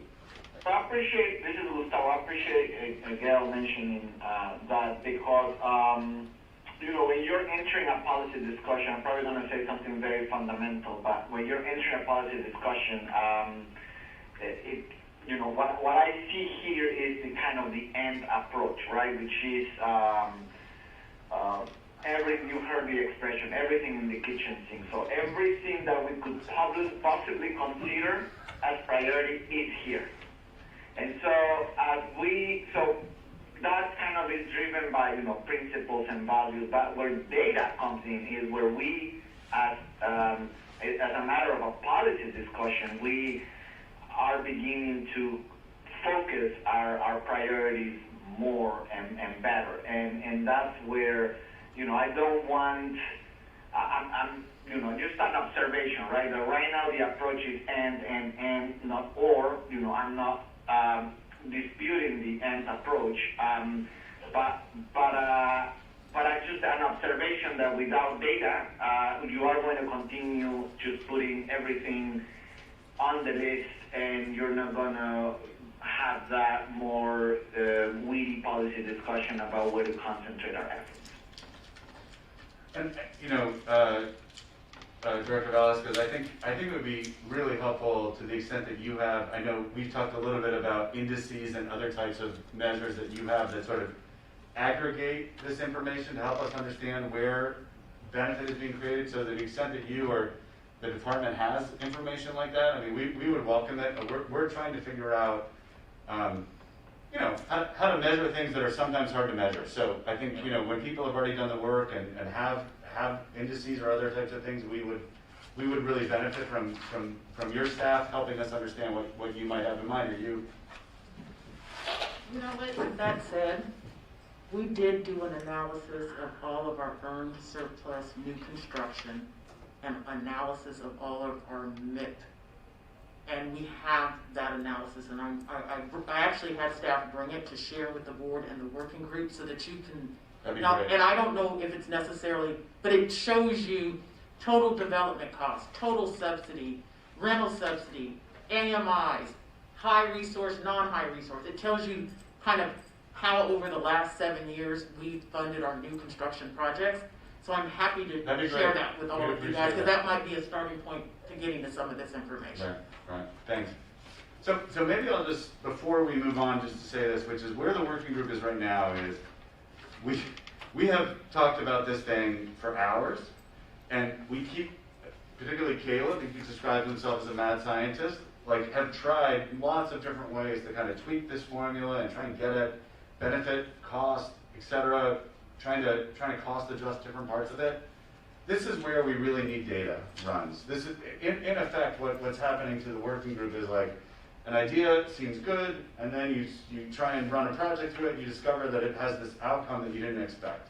And so that's what we really need to spend the next, I would argue, month on, is to refine that. I hear you shaking your head, I understand that. Well, I mean, it is possible, if it's going to be a very lengthy process, then we can develop something that'll be done by October as something to get us through next year, and then you guys can just keep working on all this other data you want to collect. Sure, I didn't say that to be argumentative. I really meant it I think that, to the extent that you find this proposal useful, I think with all humility, I think it could be used to scaffold a regulatory framework that you're starting to move forward, understanding that, this is sort of a little bit like the tiebreaker where, putting out a proposal with a little bit more information from our working group so that you're confident that it's not squirrely, I don't know a better way to put it, would be helpful. And then we may get a bunch of, feedback in your public review process that helps us understand where to go with it further. So I'm not suggesting you need to be 100% done with everything in order to start your deliberations on what you want in a system. I think the issue really is nailing down the fine detail of it is maybe a little iterative. And I just would add that what our working group intends to do is we are right now trying to find our own data run firm or partner to help us with this. And we have an idea of what we want to do there. So we are going to do it ourselves anyways through a third party. But I just want you guys to know we're sensitive to that issue, and we want your offices to be on board with what we do and how to actually measure that. But part of it is we're trying to, are we when we constitute something, are we producing some unintended consequences where, let's say, oh my goodness, supportive housing gets killed in this system. This is a bad outcome, and no supportive housing can ever win the way it's set up, right? We want to try to avoid that unintended consequence. And the only way we're going to be able to do that is to take historical data and then even possibly prospective pro forma data that developers might want to submit to run their projects through the system. And that's currently what's happening kind of on an individual basis. But we really need to give it credibility and get it in the hands of a third party to help us with that analysis. So that's maybe why we say the month, Ms. Blackwell, to get work through that. But nevertheless, I don't think it changes the nature of what you guys can advance sort of gradually, right, in the process. So, Madam Chair? oh, yes. Go after you. Okay, so I was going to say, I had one of my staff put together, the Amazon distribution sites, trying to figure out how many people they plan to have working there, which means these people have to be traveling or living close by, so I have that data. But I think as you maybe look at like the top 10 or 20 employers here in California, and if you need us to reach out to them, we're more than happy to do that, just to say, hey, you know, like when we went to visit Tesla, we would ask where do your employees work, and they knew exactly. You know, we have a van taking them down from Stockton. We have another van from Sacramento. Yeah, because there's not enough housing. So, you know, these employers actually do keep track of where their employees work. Even when I was at the Board of Equalization, we knew how many people at the San Francisco office, where they were all living and commuting from. So I think that's also maybe a part of the, you know, data collection. Yeah, no, I think for sure there's a bunch of stuff that you probably have thought through that we have not, and so we would welcome that. I'll just say, just for the sake of understanding, that you know, you probably are all aware that there's a state chartered nonprofit technical assistance corporation, California Housing Partnership, and they are willing to do this data run for the committee, and so we're working on that, and whether we, how we do it, but I mean, I think that's an agency that you're very familiar with, and I believe Director Blackwell has confidence in their ability to kind of help. What we would really love is a partnership between the staff and CHPC or whoever it turns out to be, so that we, you know, are sharing, you know, the data that you've already collected and have available to you, and we can. I think that will also help us as we think about the basis limit conversation, right? Yeah, for sure. Yeah. So, Just on that point, I don't actually know necessarily who will have the data and who won't. I do want to speak to Ms. Bowman-Patterson and Director Velasquez and just make sure that the data we're using is sort of a set we can all agree to as well. Because I think this, because it's so important, I would hate for this to be entirely informed by kind of what projects are potentially in the pipeline. And also, I think this is where an updated, more thorough demand survey that we've talked to Ms. Blackwell about in the past is also maybe helpful. So I wouldn't go to a third party necessarily without some form of agreement where we're agreeing on what's going into it, because I think whatever data goes into a system, that's the quality of what comes out of it. So I think we need to be mindful of that piece of it. Yeah, and I'd be happy to provide our demand survey. We have a fresh one. We just did one in March, so I can provide that immediately. That's already done. Yeah, so I don't know if that would be helpful in figuring out kind of what that looks like, but I would just want to know that the quality is there. And again, I don't know enough to know which third party we should use, but that would be important to me. I think, but I want to speak for Gustavo, but we're happy to work with the working group to deliberate what kind of data and what kind of information they were looking for to make sure that we can be helpful in that way. And it seems to me that if it's informed by State departments, we're going to be a whole lot stronger too, because I think what I would hate for this to only be informed by is developer demand. I don't know that that's what's going to ultimately serve the state, because we know demand will be higher than any of the resources we have. So I appreciate that. Yeah, and along those lines with the demand survey, I mean, it's great to have a demand survey, but ultimately it's our job to determine which projects we think are most worth it. right. And in all honesty, I think what we have in mind is very much what Caleb described. Like, if we have a scoring system and San Mateo always loses to Santa Clara, you want to know that, right? Like that's an outcome you want to figure out. I don't know why that would be the case, but things like that. I don't do work in Santa Clara County very much. I would do more work in San Mateo, so I definitely don't want that outcome. No one can see me, but I'm laughing. Yeah, I got you. All right. So again, I think what we would love that to be a data run that is centered on the staff and that we are providing technical support to. And that is separate and apart from making policy decisions, right? Because you were talking about drilling down into all the data. We're not talking about going through all of the data statewide in the board meeting. No. So we're going to try to kind of stick to the policy. Then once we decide the policy, we'll begin drafting the regs, being informed by data. Loosely speaking, I think that's right. I think what we're trying to say is what we believe this is, in my mind, is like a scaffold of your regulation, and that within a couple of these things, particularly cost containment and state resource benefit and efficiency measure, that there's an iterative process that we need to go through with you. Yes. That's it. I agree. Okay. Right. All right. I do just, Ms. Blackwell, I can see how frustrating it is to be on your side of the table too. Like, how Well, how we're still micromanaged the tracking. process is. Yeah. So making sure that Yeah. that there's enough runway, but then if the regulations are gonna specifically get into the scoring system, just knowing what's informing that. So finding that sort of happy medium, but I do appreciate that you Yeah. need. And I think it is important to understand what the potential outcomes of any regulations that we approve could have. So, Right. Understanding, like you said, if there's always going to be certain types of projects that don't really have a chance, we should at least have that presented to us. Of course. Okay, so let me try and finish up. Option two? Oh, I'm sorry, yes, thank you, Treasurer, you're helping me. So, option 2, thanks a lot. So, this isn't necessarily an option we're recommending or not, but this is another way of thinking about this. We're sort of saying, we would love to figure out a way to kind of address really what is always historically been a challenging aspect of our work, which is, how do you compare a 100% permanent supportive housing development in Santa Monica with a 2-story, 3-bedroom in Imperial Valley? It's just so hard. And so one of the reasons why we started looking at this was because it's just so hard to figure out how to reconcile those things. Smart people can have different views on what to weight more. And so the heart of this system really is the fact that there's sort of a 2-track approach, and that each one emphasizes, the thing that the approach is named after. So the deep benefit track, as it sounds like, is really focused on rewarding extremely low-income housing, homelessness, services, and the like, with an eye towards being cost efficient, so it's not ignoring that.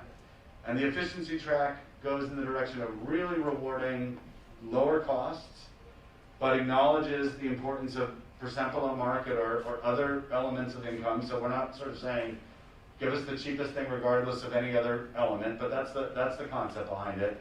And instead of sort of having everyone compete with the same exact scoring categories, some are common and some are different from each other. And again, the idea is that we would want to sort of end it with this uncapped state resource and benefit measure to try and finish out the balance. Now, I think there are aspects of these that could be combined. As you'll note, this only has 2 set-asides, and 85% of the money goes to a new construction pool with the regions the same.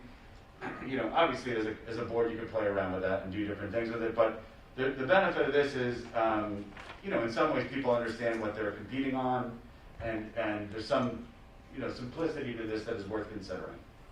And I think that's fair, and I think one thing to point out that is different is there are some new categories introduced into this system, and one, for example, might be, and again, the working group hasn't resolved on the categories here, but how do we start rewarding the production of units, let's say, outside the bond volume cap consuming universe, where you have a finite amount of bond resources? Is there a way to leverage Apple, Google, philanthropy, whatever, to start building units that are outside the restricted system that are still affordable? Like, question mark, should we try to incentivize that as a way to increase production overall with our limited resources? Or conversely, could HCD create a program where it didn't rely on bonds and tax credits? Could they fund $300,000, $400,000, $500,000 a unit and just build permanent supportive housing? That's the kind of thing that could be rewarded under a system like this, where half of the projects maybe are bond and tax credit, and half of them are just HCD funded. So the idea is to try to stretch the dollars we have and produce more units. So that would be an example of one thing that could be considered. But by and large, the idea behind this is for you guys to have the ability as a committee each year to say, all right, I want 40% of the money to go toward efficiency and cost containment, and I want 60% go to deep benefit and supportive housing, etc. Like, how we envision this is that these percentages would be flexible. And quite frankly, I'll close with this and we'll move on to our final steps for us. The disagreements that Doug referred to are real. They've been with us for the inception of the program. This is one way to sort of take away the internal disagreements about, is a supportive housing project of 40 units that does a lot of great public benefit, is it really the same as 100 units of new construction at a job center? And people disagree about which of those are more valuable, right? This takes that out of play. And so that's what I'll complete with. So I know you're looking for us to wrap up, Treasurer, so the next steps really are, and at the risk of getting Judith to kill me, which I don't want her to do. So there are some things that we think need some more work. I don't think what we're saying to you is that all of these things have to be done before you adopt regulations. But one of the things that has come up is we're not sure exactly how the 9% regional allocation formula works. If we're not clear, I suspect the rest of the user community isn't clear. And we're not sure if there aren't some things that have come up since it was last adopted that might be worth looking into. Like, do you want to weight the homeless point in time counts as a factor in terms of how you distribute money? Likewise, we've talked about the basis limits. We won't talk about that any further. Outlining steps to move towards a unified housing finance system. Tony, you mentioned this. Like, ideally, whatever steps you would take this year, move us closer to that target. And I'll just end, and again, Judith, please don't kill me. I'll just say, like, I think that we all want to He's move not this. violent. I don't apologize, I'm only being insistent. No, I understand what we're facing in terms of what this drafting is going to do. Yeah, exactly. Yeah, and I guess I just wanted to end with, like, I really do think the user community wants you to have a system that is consistent and works. Yeah. And so if that takes another month, and that means you push back the application deadline, I hear you, I know. I just think, but let's ask the user community, because I think it's, I mean, one thing you may find out is that people would be willing to take a delay in order to know that it was really done. And that's why I say don't kill me. Right, I'm sorry. For the sake of the committee, can you just explain quickly the basis limit and some of the problems that you're seeing so that we can get our head around kind of what data you may be looking at and or need? Sure. So the system is set up basically by evaluating previous projects that were placed in service as well as new projects that have been awarded. Okay? And the problem is that the formulas are driven on a county-by-county basis. And so in some counties, for example, the data set is very small. So you might have a county that has 2 or 3 projects, and so the data set actually goes back up to potentially 10 years. 5 years is where they want to be. Your very excellent staff person, Gina Ferguson, can give you like the proper briefing on this, okay? But just loosely, as I've really dug in and tried to get myself familiar with it, your data set is inadequate, and so like one of the suggestions, for example, is to start maybe taking data and grouping it into larger chunks where the costs are similar. So like take the whole Central Valley, for example, and group all that together in one section, or maybe even all the way up to Sacramento, things like that. And she might say, well, there's some elements of that already in there, but clearly the results don't account for that, right? Because you've got these limits that are skewed. So that's one example, right? The data sets themselves lead to outcomes that are not consistent with what we're actually experiencing.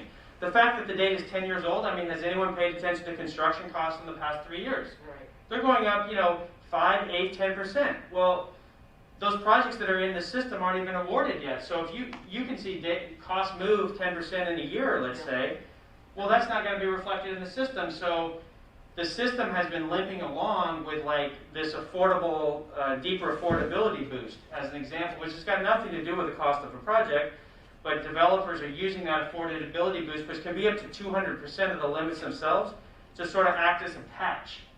Well, that doesn't make any sense in evaluating costs, so as an example. So those are just a couple of data points. And the basis boost is what helps you the methodology you use to determine the amount of credits that you're going to get. To determine the limit of the credits that you can get. Okay. Yeah, and that's really what it is. But it gives you boost for things like, I've got structured parking, that's more expensive. I'm paying prevailing wages, that's more expensive. We're proposing some additions. For example, like if you build a type 1 building, which is basically steel and concrete, that's not the same planet as building a wood frame building that's 4 stories or 3 stories, right? Not even the same planet. So something like that is a boost. If you've got toxic or environmental mitigation costs, that's a boost. So there's things that are in there that are pretty good, but there's things in there that are missing too. And that's one of the points of contention where you need better data to try to get to what's the appropriate methodology to try to use to. Yeah, I think that's right. I think the boost, I think we've got our arms around. I think as a working group, we're pretty, we're getting more satisfied that we've got proper boost. what we all agree on, I think, as a working group is our data set from the start that's being boosted has some flaws in it or some methodology corrections that are needed. And quite frankly, it's you want to talk mad scientist, I mean, it's a lot of, there's a very complex formula there that, again, Ms. Ferguson can brief you on it, and she's very competent, but she inherited that too from a previous staff person that's not here anymore, right? So they've been living with this system for a while and just kind of patching it as they go. Well, do we know how other state allocators deal with kind of this, what methodology they might use to get at this issue? Yeah, I would say that California, to its credit, has one of the most detailed attempts at trying, so to the credit of the state. Many other states go HUD 221 D4 limits. Thanks for coming. I think the other thing there is California is a much more diverse state than most other states in terms of rural and that's right. all sorts of stuff that we have. But I'd say the ones I've seen, honestly, Tia, have really been more blunt, and they've kind of compelled you to do your projects because of the limits, as opposed to being responsive to the benefit you're producing, or the location you're building, or the product type you're building. In some states, you can't build a 5-story building. It just won't ever get funded under this system. You can't build anything more than 50 units because it will never, ever score enough or have enough credit to build. You know, like there's just things like that that are way too prescriptive that this state has done, in my view, a much better job. As you know, I've developed in about 14 states, so I've got pretty good data points. I think this is the state's, I think it's the best that I've seen. But it's just not. I like when you come and say that. Thank you. I like that. Not that we can't do better, right? Yeah. Now you're making me happy. All right, well, I think we're done. So, Thank you very much, thank you. Treasurer. Thank you, and I went on that 15 housing tour initially, and, everybody said, well, we need this, don't cut me, we need this. And the fact that you all are coming together to the table and, making those compromises, sacrifices, obviously, is very, very appreciative and helpful. Now, let's give them a hand. 'Cause Yeah, these two yeah. Well, the whole group really. Yeah, the so whole thank you group, very much. yeah. And I know you gave the list of all the people, Kids. so we really appreciate all of their help. Which, Well, I just want to, I want to publicly Mr. say, Roop? oh, sorry. Oh, sorry, before you guys get to thinking, just on the practical, respectfully on the, I do just want to propose, Ms. Blackwell, that given the timing, maybe if you were to push your application to even December 1st, just so we're looking out at a horizon that kind of gives everyone time to get comfortable since this is such a significant change. I think, correct me if I'm wrong, the sooner we tell the user community sort of where your bogey is, like the better it is. I don't think it was, obviously November 15th is somewhat arbitrary. No, a 2-week delay, that makes sense. I just didn't want to have an open-ended process. Yeah, I Legally. could not agree more, and I really want to be respectful of how much you have yeah. to manage, but I do think sort of, December 1st or even December 15th, if we just have a timeline that's reasonable versus aspirational, I think we may do a better job getting there, and that could, rather than making the final decision on June 29th, because I personally would like to see some of this information we're talking about. Maybe that does mean we make the final decision, the second week in July, for example, because that 2 weeks could really buy us time to see some of the consequences of some of these actions. So, but I didn't mean to interrupt. No, it's okay. I just wanted to complete by saying, thank you to the treasurer and other members for allowing us the space to have this standing with you guys to be able to be considered in this process. And I especially want to thank, you see Doug and I here at these meetings and stuff, but we have an army of folks behind us that represent many organizations that take their time, their weekend, their evenings. I think in the packet you saw the list of folks, and they're all working very hard. And so I just want to thank them publicly to let you all know that it's not just us two, and we've got this great group of people that are very diverse that we're working with, and I want to thank them publicly for all that they've done, because they've informed everything Doug and I are trying to do together. They inform that, they drive it, they challenge us, they beat us up, they do all that, and so I want to thank them publicly. So thank you guys again. Can I ask one last question? Yeah. Either option 1 or option 2, they've both been run through your very diverse working group. And would the stakeholder community be okay with either one of those options? I don't think we could tell you that today. Okay. Honestly, it's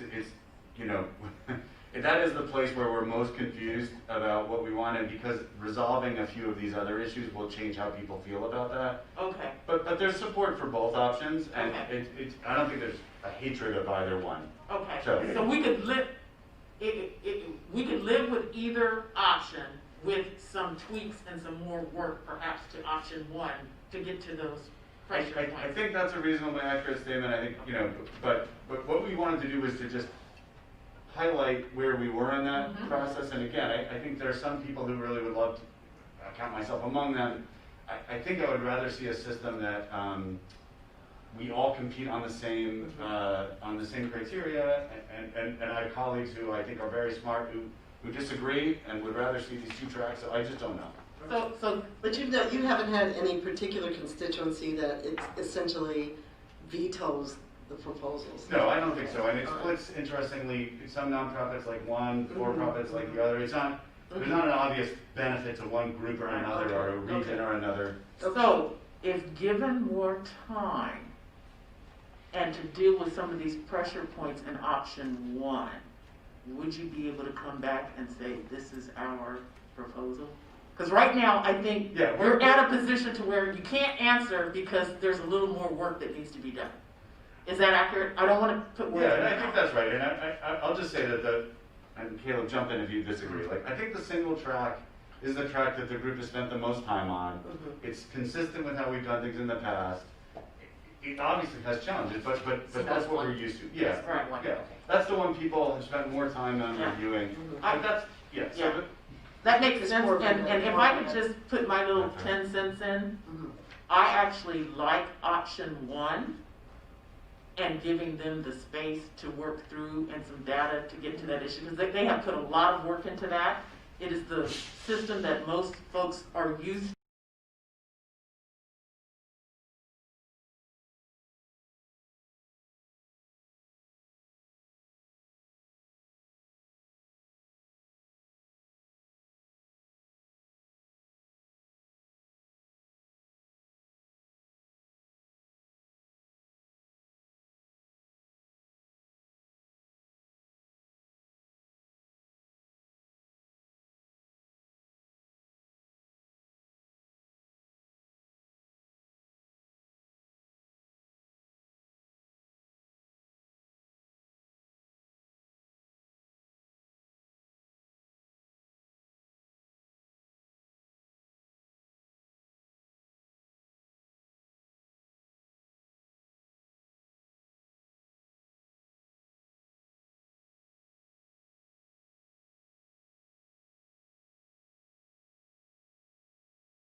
Masters in business with an emphasis in data statistics, and I get when you make a model, you have it build a point system. But what we want here in California is efficient use of resources. And I have been advocating for 3 years that we as a state can make a simple, understandable measure of return on investment. I have met with hundreds of people in the 3-year span. I've spent hundreds of hours, and I'm here to tell you it is very calculable. It's not perfect. Don't get me wrong, it's not perfect.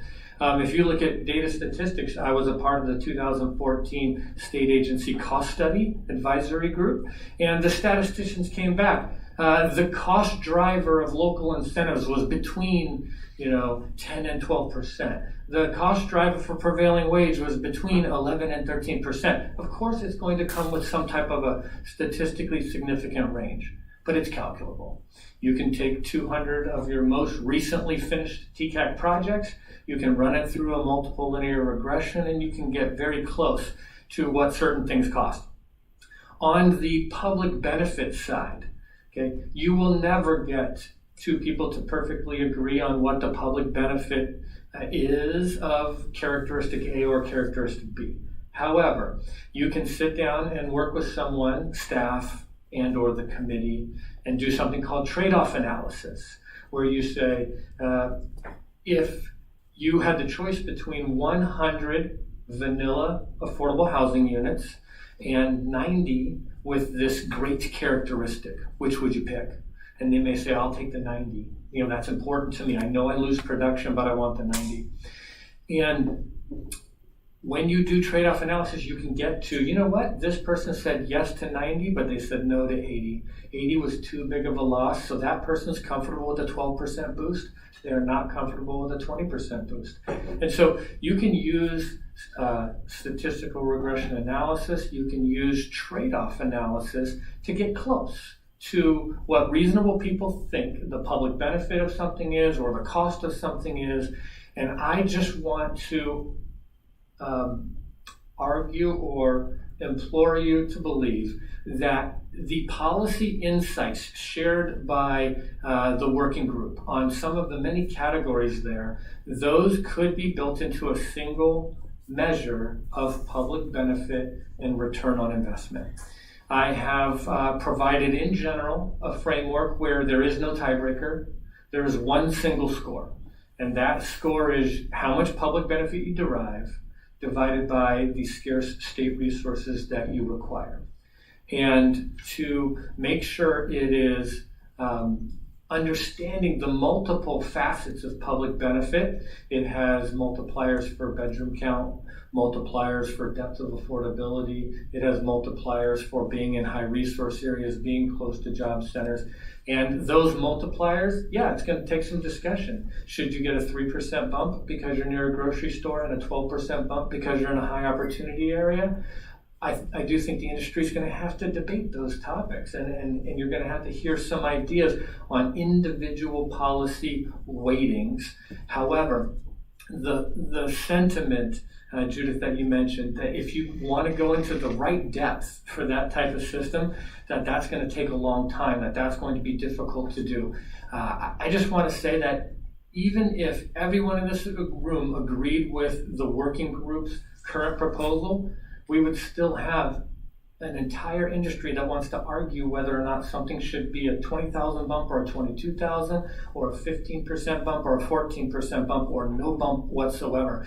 If these gentlemen, which is a monumental task to get consensus from 26 different groups of people, if they're successful even getting 85% consensus, I'm going to applaud them.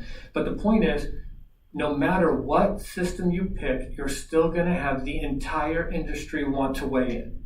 Okay, you're going to have everybody have their own idea, and I believe that if you start with a framework that you know is directly measuring what you're hoping for, return on investment, and you give yourself the next month or two as staff shows the community, we're thinking about giving a 5% bump for a grocery store.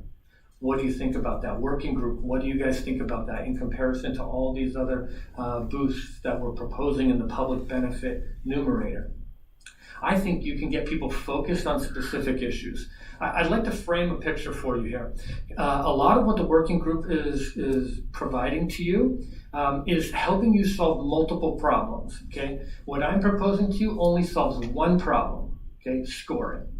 Okay, there is a concept of macro allocation. How many resources do I want in this region? How many resources do I want to go to senior? How many resources do I want to split up and make sure homeless gets its share? Okay, that's called macro allocation. And the way to achieve that is with pools and with set-asides. And these guys have proposed some great starting points for you on macro allocation. I'm not talking anything about that, okay? Of course, there's policy discussion to be had there, and I welcome that. A second thing that the state has used for at least a decade, is what I call over-investment protection.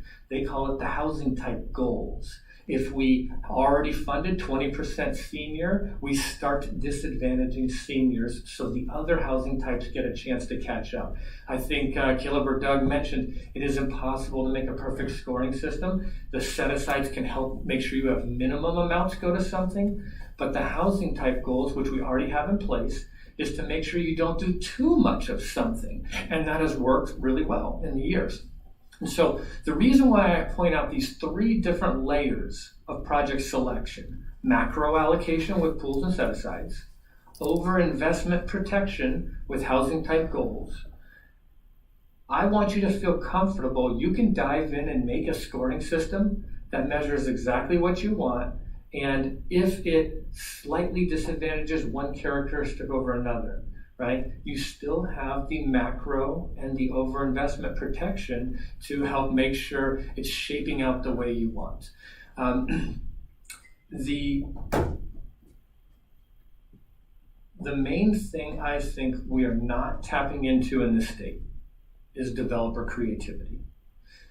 I do not like telling a developer, make sure you have at least 100 units. Make sure you're at least 40 density. Make sure your site has this particular prescription, which we think is correlated with success, correlated with more public benefit for less scarce resources. I would much rather tell a group of extremely talented and creative people, can you please just deliver me more public benefit and ask for less state resources? And if you let them decide what color money to use, if you let them decide what shape building to provide, what housing type to use, you will activate one of the most valuable untapped resources, their creativity. And I believe our creativity, I also help serve in the development community, but I think that's the number one thing we can achieve if we provide a system that's an incentive-based system. Please provide more of this. This is where I want you to go, rather than a prescriptive system. Does it really matter if a city gives a density bonus from 40 to 50? Is that the one thing that's going to make the project better? It might be that a 40 density project is just more effective with the state's resources at delivering public benefit.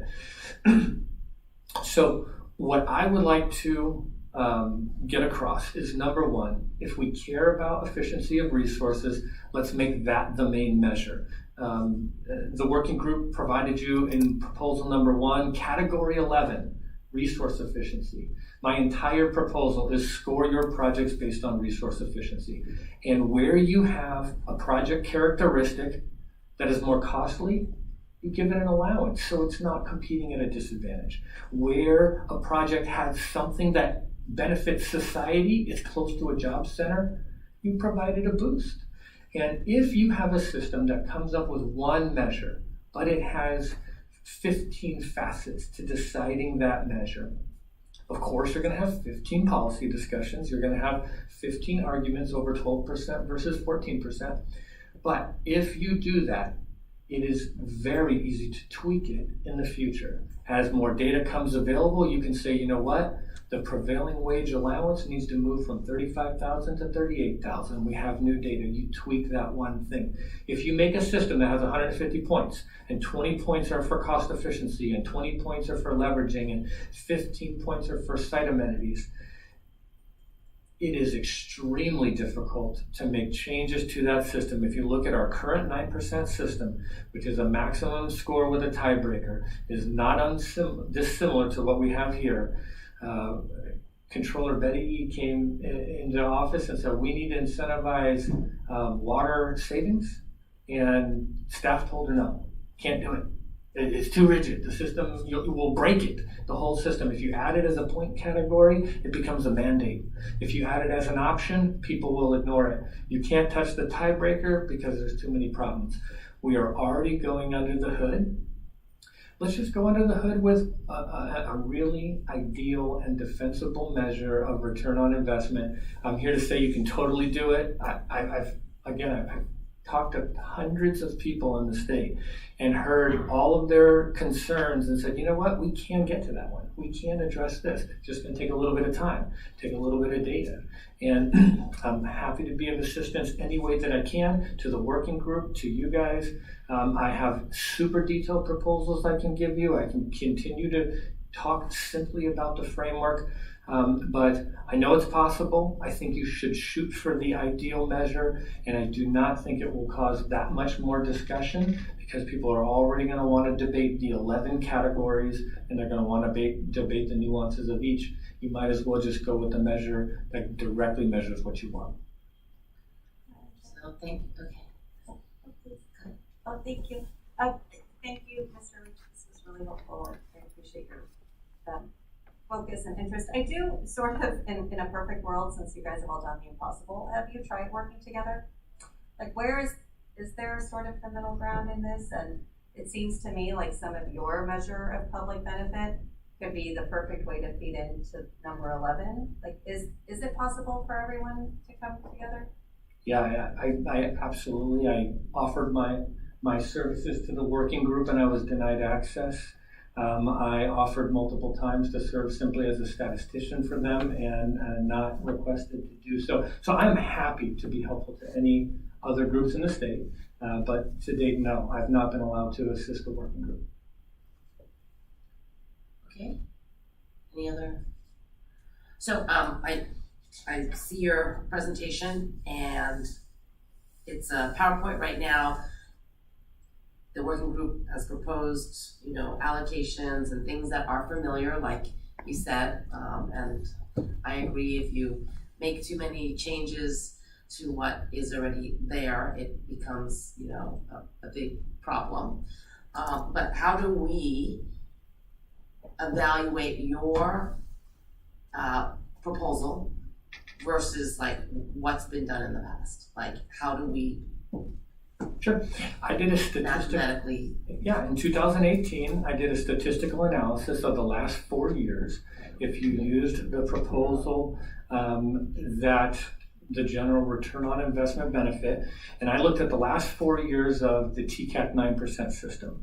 And if you used a system similar to this, you would have funded 12% more units, and you would have funded the same ratio of family and senior, the same ratio of new construction and rehab. You simply would have had 12% more units over a 4-year time span. I think it equated to 2,000 extra units. I'm happy to redo that calculation because in 2018 I looked at the 4 preceding years. I'm happy to do that for you again. So you just based it on just the numbers and not, because you were talking about weighting, like if you,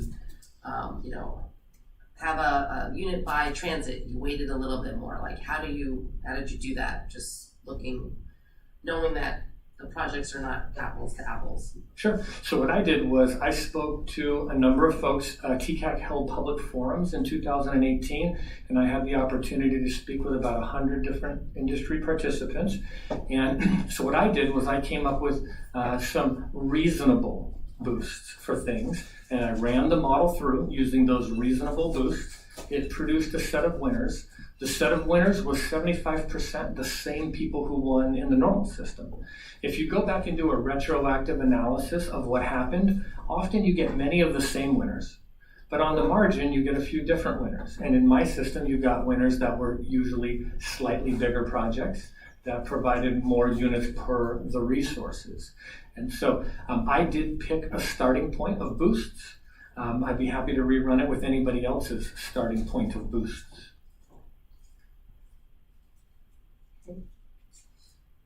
Any other questions? I do appreciate that, Madam Chair, and recognizing that I am like new to this high school clique, I like totally get it. I mean that respectfully, but I mean, I do think that I'm interested in how, I don't know that I want to redo it, Mr. Leach, and we don't have time to wait, but I'm interested in how this works vis-a-vis the public benefit that we're talking about in your number 11. So that would be a follow-up I'm asking I really am, I'm interested in a little bit of folks combining efforts. I don't know what that looks like, and I'm certainly not gonna manage, like, believe me, we all work in industries and we all have to figure out how to do that. But, you know, to the extent you have data, to the extent you have an idea, I think it would be helpful to see how those two come together. Ms. Miller, I would like to second that. I think, you know, part of this process should be gathering as many good ideas as we can and see how they can fit together and see what comes out of it. And I think that should be part of what we're doing today, and making sure that we're moving in the right direction and we're all engaging. Right? That's why I appreciate all the hard work that the industry folks are doing on this to move this forward. So do we want Mr. Leach to rerun his numbers? What I think would be last 4 interesting, years, or to look at his 2018 study? I mean, what I think would be interesting, and I don't know exactly even how to say this, but I mean, I'm curious in terms of Mr. Shoemaker, Mr. Ruppel. I think your idea of what I am now calling number 11, which is the piece that in some ways I think is the most important. I don't know that we get to recreate everything with what you're saying here, Mr. Leach. I think it's too much, it's too soon, and I think we have an obligation to get regulations done. But to the extent what we're talking about is this. The benefit of the resources, the efficiency of the resources. The efficiency of the resources, I think this is an interesting way to measure it. So how you vary these two, I think could be interesting. But I can't emphasize enough that maybe both of you are wrong, and there's a little bit of a middle ground where we could vary these two ideas. So I don't know if that could be the way that we go into this. But I don't know, I just would be curious. I don't know, I'd like to see how your calculation works. Yeah. Because I mean, I think one of the arguments is like, it's not always based on return on investment, but if you're able to quantify all these different scenarios of all these different applications that come in and all the different, you know, elements that go into the tiebreaker, I'd kind of be interested to see how you do that. Madam Chair, what I'm saying actually is that the systems that you guys are proposing, the one that the working group proposed, which I think is really useful, the one we didn't have a lot of clarity around was how to measure the efficiency of the public subsidy. And I wonder if for all that 11 scoring criteria, despite the fact, Mr. Leach, that you're saying you don't agree to that at all, I just wonder if we could supplant that scoring criteria, that one piece of it, with what Mr. Leach is suggesting. That's sort of where I am. I'm not suggesting like this binary approach to one or the other. I'm just saying, like, is this a measurement of a public subsidy, measurement of the efficiency of the public subsidy? So I just wonder, like, if this type of calculation could be what you guys were looking for when you were trying to figure it out, and the way to measure that would be with the data that Ms. Blackwell and Mr. Velasquez have in terms of how we actually measure it. I don't think we need examples, because this isn't academic. I mean, I think we need some real data to go into this equation. I also think part of the issue with that is that some of the data is double counted in different places. I think we need to think about this holistically and make sure we're getting the right measurements in there and using that appropriately. So it might be better to use the TCAC data as like the backbone. We could help inform about our programs, et cetera, and provide information that's needed to help support. But I think using the TCAC data as the backbone is where it all kind of ends up. Is that consistent with what you're saying, Tom? Well, yeah, I was also saying that a lot of the stuff in the scoring system that the working group has created is then duplicated in the tiebreaker or in Mr. Leach's system. So I think we would need to make sure that they're working. If say, this efficiency measure was the one something like Mr. Leach was developing, I think we would need to make sure we're not double counting and making sure it all ties together. It's just a different setup. Yeah, and I'll just, on behalf of the working group, I think I can say that, we don't claim to be right or wrong. We are just simply trying to be helpful. We're not, here to tell you how it should be. We're a group of stakeholders that do this for a living every day. We live with what we deal with, and we're here to humbly present to you our ideas and our recommendations for making the program better, period. So just to get some clarity, we're nobody, right? We're other people could bring home proposals to you, and we've decided to make this coalition of volunteers that I consider experts to be a part of this process. And that's all. I just wanted to put that out there that, we're serving the process here. And I don't want that to get lost in anything, okay? So I'm just. And I apologize for that. That's on That's me, okay. and I apologize. I didn't mean to. No, it's interesting what you're saying. So we have a real life example of the federal tax credits, the applications that came in, right? We have 98,241 came in, 78 applications or something like that, or 87. How are we gonna decide who gets it? I mean, does your methodology, you can come up with something that could decide which is the most efficient use of the resources? I'm just wondering, as a real life example, I haven't talked to Judith about it yet, but we are gonna come up with a conundrum of really great applications, and all the developers are all the same developers that work in the 9%, so I'm sure you guys all filled out the applications correctly, we can't really, disqualify people for that. So then, after that, how do we decide? Yeah, and what I believe is if you either start with some percentages or pick, have an industry discussion about those percentages on the characteristic. So let's take being an opportunity zone. If, let's say, this committee agreed that they would rather have 90 family units in an opportunity zone than just 100 vanilla units in a low resource area. Okay, let's just pretend that that's what the industry agreed to. And I turned that into opportunity zones get a 12% bonus. And what it will do is it will measure all of your applicants. It will say, these are the most efficient at delivering what you consider valuable. Okay? It won't produce the sheer maximum number of units because it'll give up on the 100 and it'll take the 92 offered in the high opportunity area because it will win.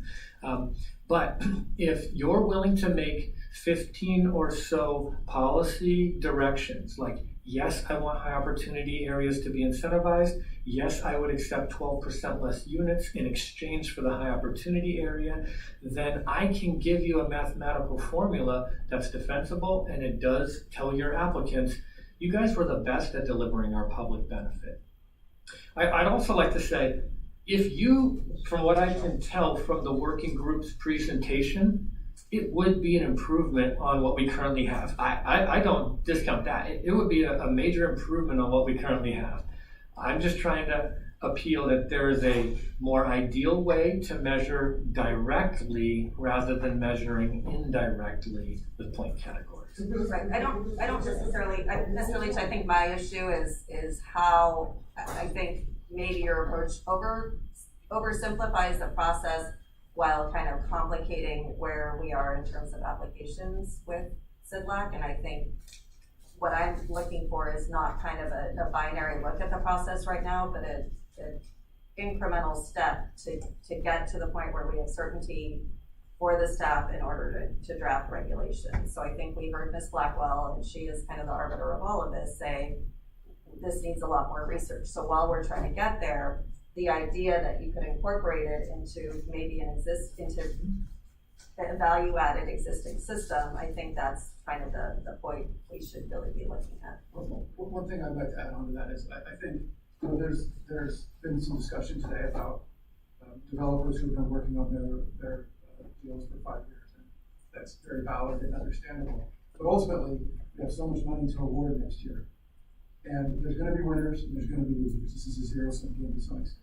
So ultimately, we need to make the decision that gets the state the most public benefit. That's our job. And we can't necessarily look at this from that developer's been working 6 years on this, because there might be 30 developers that have been working 5 years on something, and not all of them are going to be able to get their funding. So there's going to be winners and losers. Ultimately, we just need to do what provides the most public benefit. Okay, any other questions for Mr. Leach? All right, Tony, you got it? Yeah. Should we go over there? You have a PowerPoint? Yeah, but it's on the computer. Yeah, can I go over there so then you can explain to us? Yeah.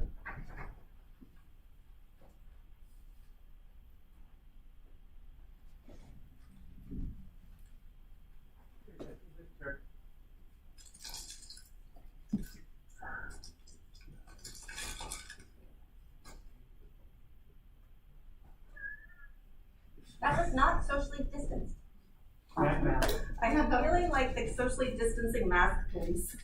Anybody remember the movie Which Has to Be This is what happens when you work for government. We're very strict about all these things. Okay. Oh, you know what, Madam Member?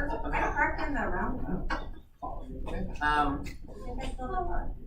Yes, we do have a car, we did get a call, we got a car. Let me know if it's nice. No, I totally Which forgot. park, which spot, yeah, your person. I put, I know. totally forgot, because they wouldn't let me in their downstairs.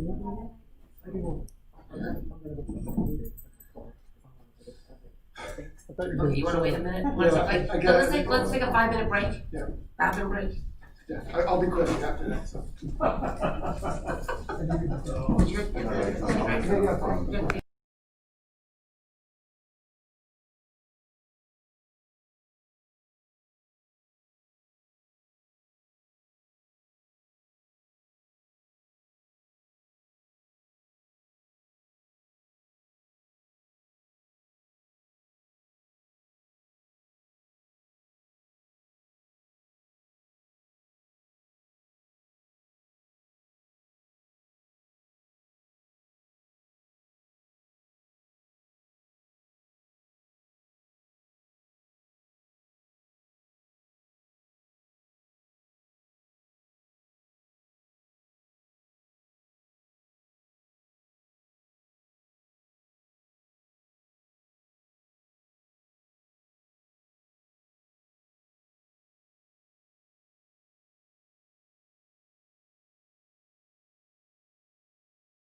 All right. Tony. Yeah, I'll run through this proposal real quick. This was something the controller's office. We've been thinking about this for the last year and a half about how we can streamline not only the CDLAC and TCAC systems, but also, as I think has been made public, all of the housing systems across the state, and try to get them to work better together and produce more better housing in more areas of the state. So with that, I think the opportunity in front of us is to at least do that for CDLAC and TCAC, and that is what we're trying to bring out here. So I will go through this real quick. For those that are on the phone, this presentation as well is on the CDLAC website, so if you want to look at it, you can.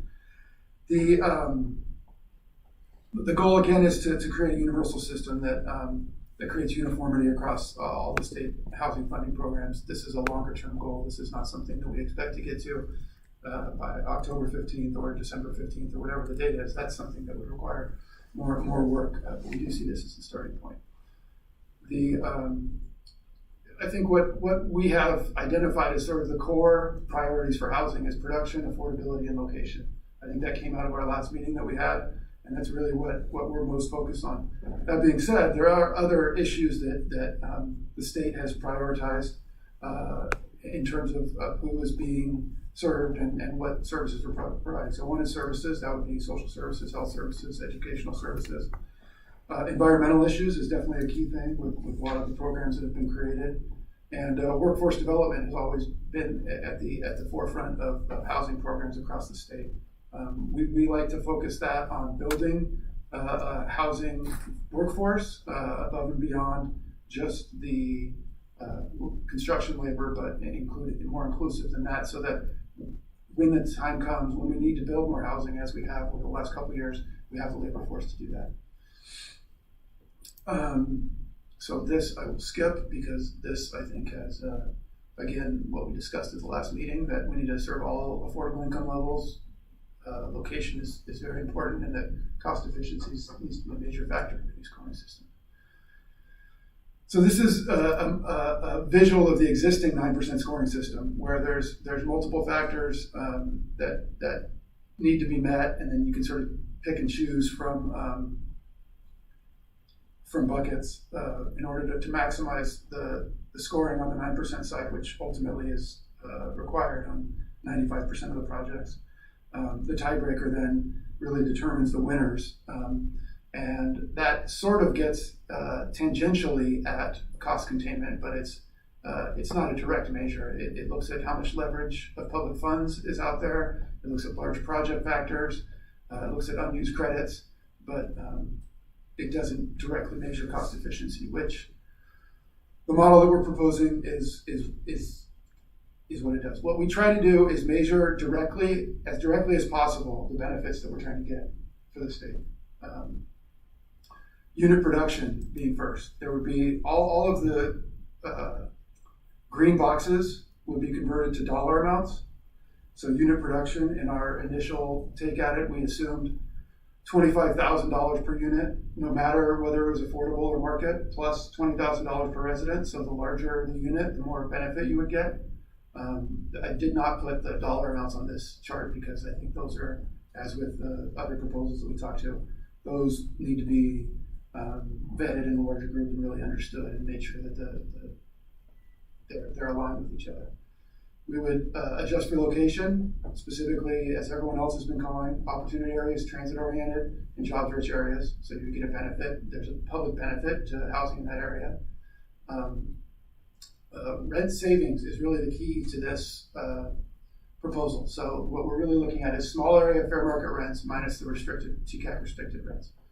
So this does a few things. One, this measures really what we're trying to get at with affordable housing, which is we're trying to save tenants rent money.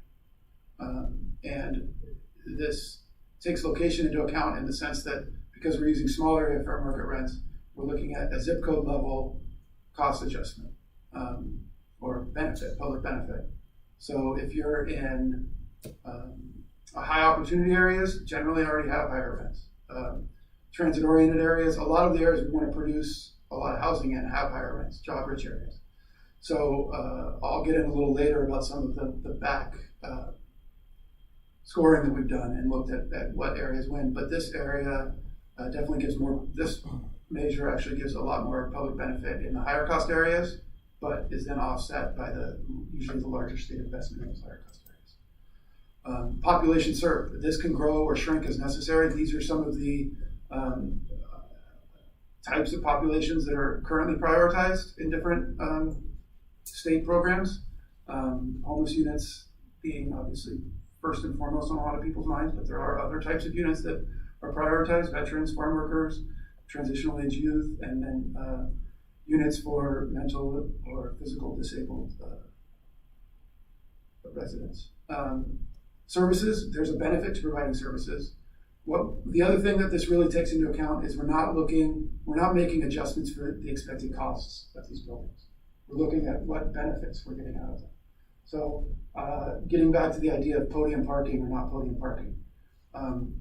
As a state, I'm not sure we really care that if the project has podium parking. That's not to say that certain projects aren't going to need podium parking. The areas are more denser, smaller lots are going to need to be structured differently. But they should be built, and we should be providing that investment if it makes sense for the other reasons, because it's high opportunity, because it's transmogrific, because it's doing other things for the public benefit. So we're really focused on public benefit and not the cost of the adjustments.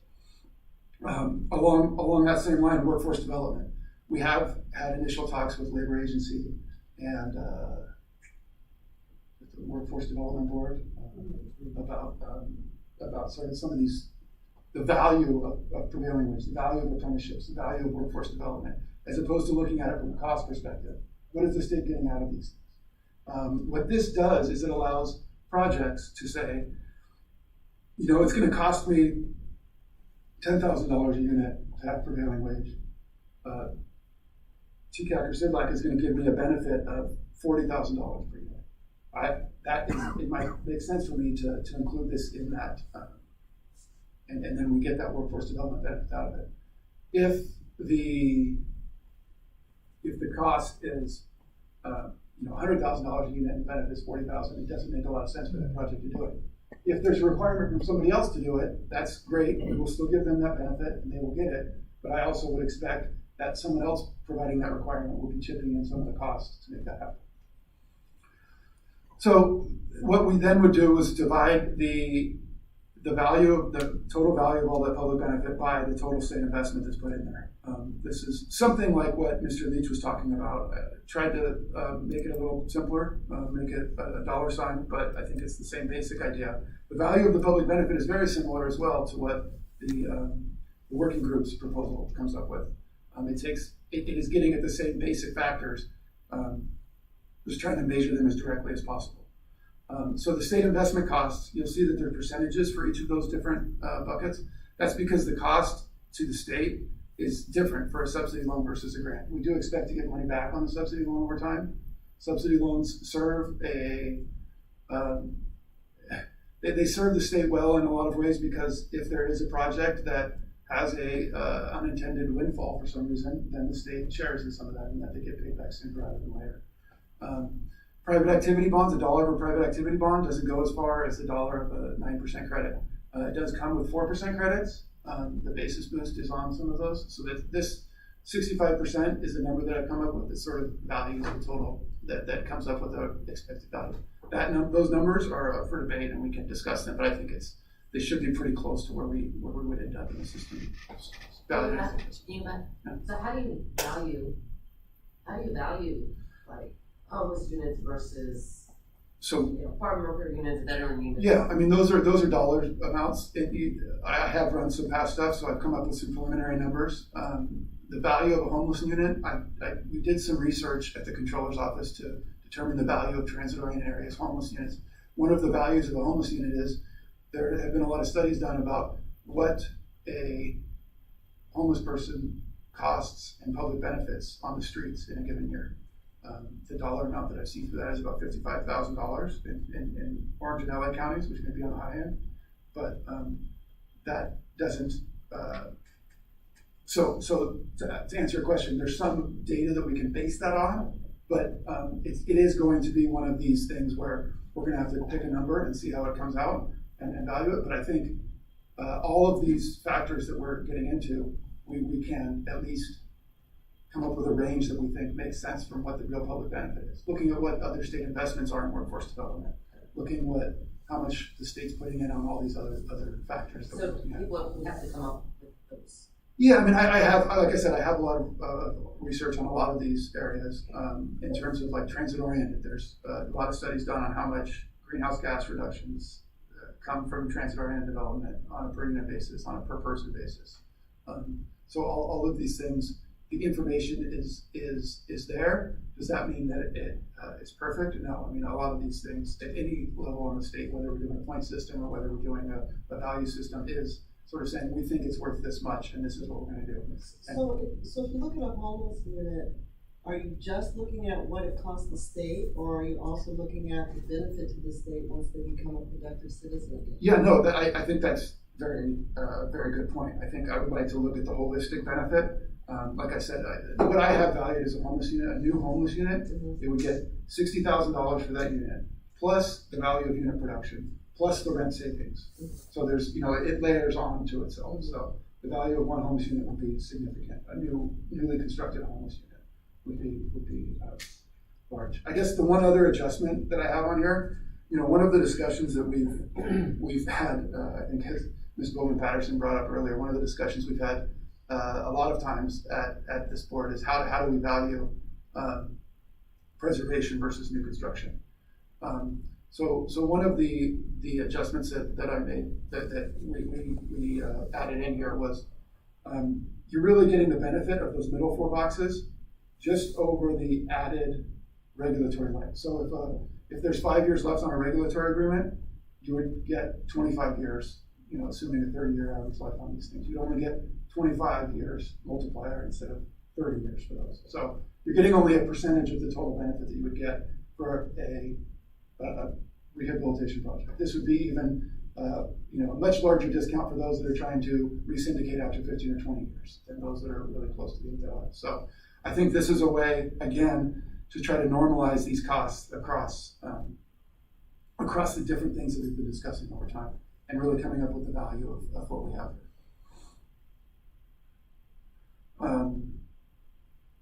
So a couple of the factors that we have in here, the new factors, specifically rent savings and job-rich areas, we are trying to quantify them with existing public data sources. So the rent savings is done with HUD's small area fair market rents. The job-rich areas is done. The Turner Center at UC Berkeley has an online sort of tied to their opportunity mapping. They have another one that maps job-rich areas and transit-oriented development as well. We're also trying to leverage as much existing scoring as possible from the 9% program on the amenities and the services. I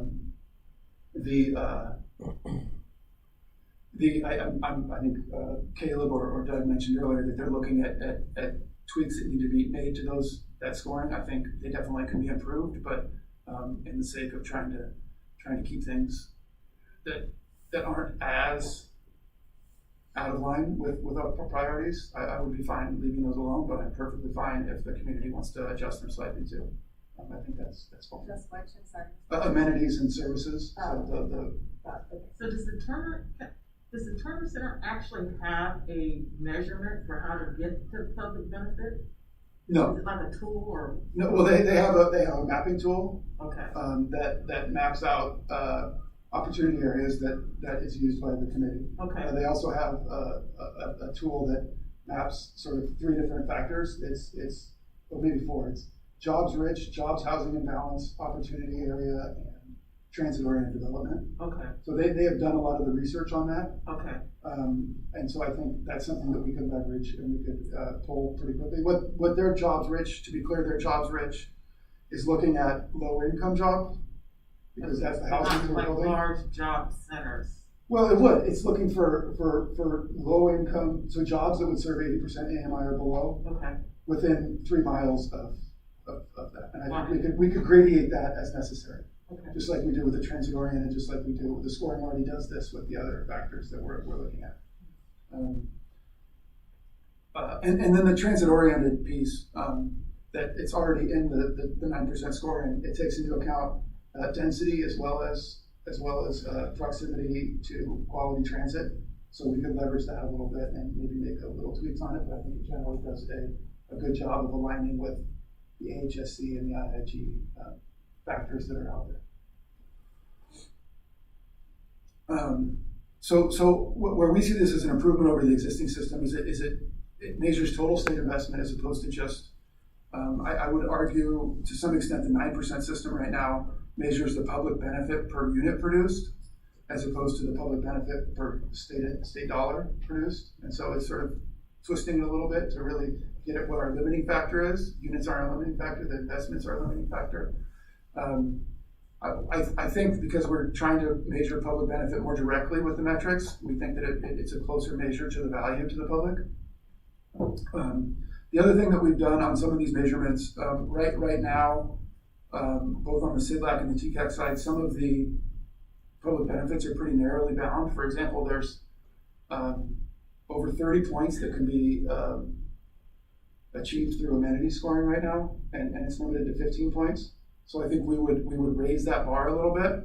Of course, we'd be taking the transit-oriented development opportunity area out, but raising that bar to incentivize the greater public benefit that's being done by certain projects, and making sure that we're not limiting it and creating an easier way to just maximize the point scoring system. And again, we're looking at it at a zip code level. So I think this is something that Madam Treasurer was asking about for some of the other projects. Comparing at some of the last allocations that we've done, we ran some based on the information that was public. So I don't have jobs rich area in here, so that could change this slightly. And I don't have the transit-oriented information for the bond allocations, but and some of the others I used what I had to approximate. But ultimately, if you use this new scoring system and the new pools, you would produce significantly more units, 3,800 versus 3,000 that were produced on the 9% side.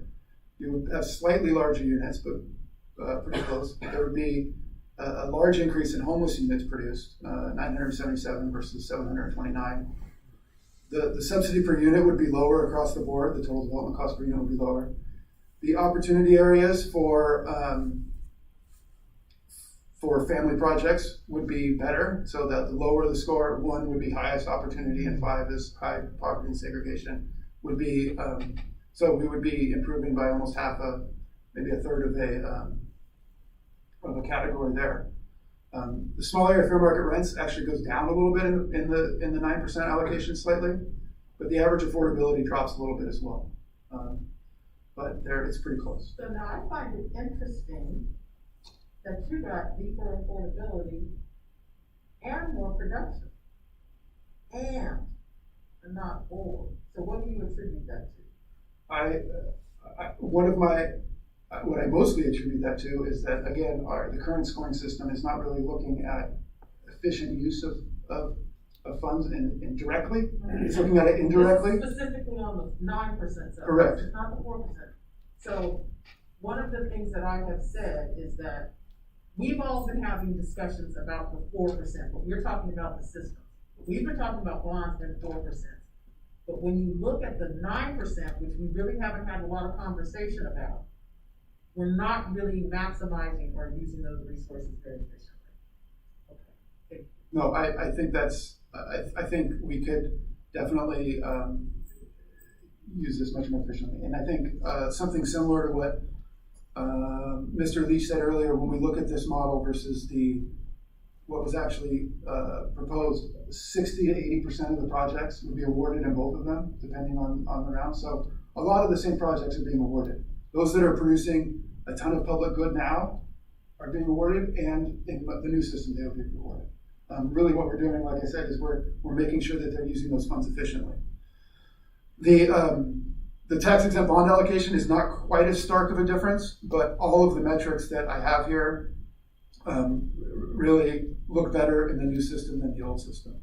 And I know we've had some questions, or a lot of the questions that I got about this system are around the HUD, the HCD and the MIP program. So there were 16 projects awarded in MIP this year. 14 would be awarded in the new system. Again, this is not based off of full information, so it's possible that that would change a little bit if all of the information was included. But I think generally the mixed income program projects performed just as well as the regular projects because of what Ms. Bowman-Patterson was saying earlier, that they do take efficiency into account when they're bringing them to the fore. And the HCD projects, on the bond side, there was one more project that was approved out of HCD. I think it was 39 to 40.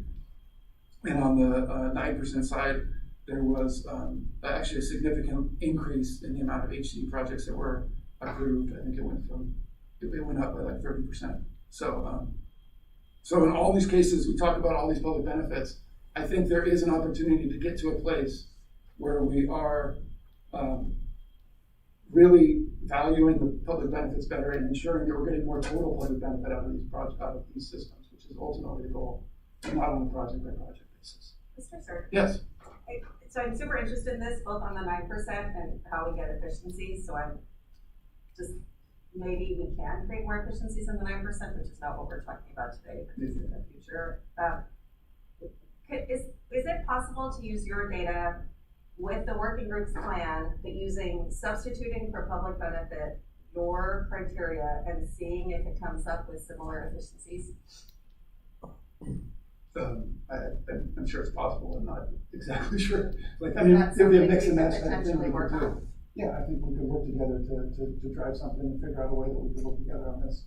I'm more than happy to work with anybody on this. Yeah, I think it's super interesting. I'm interested to know how we can create more efficiencies in the 9% too, but that's obviously not for us today, although interesting, very interesting, especially given conversations around the trailer bill. But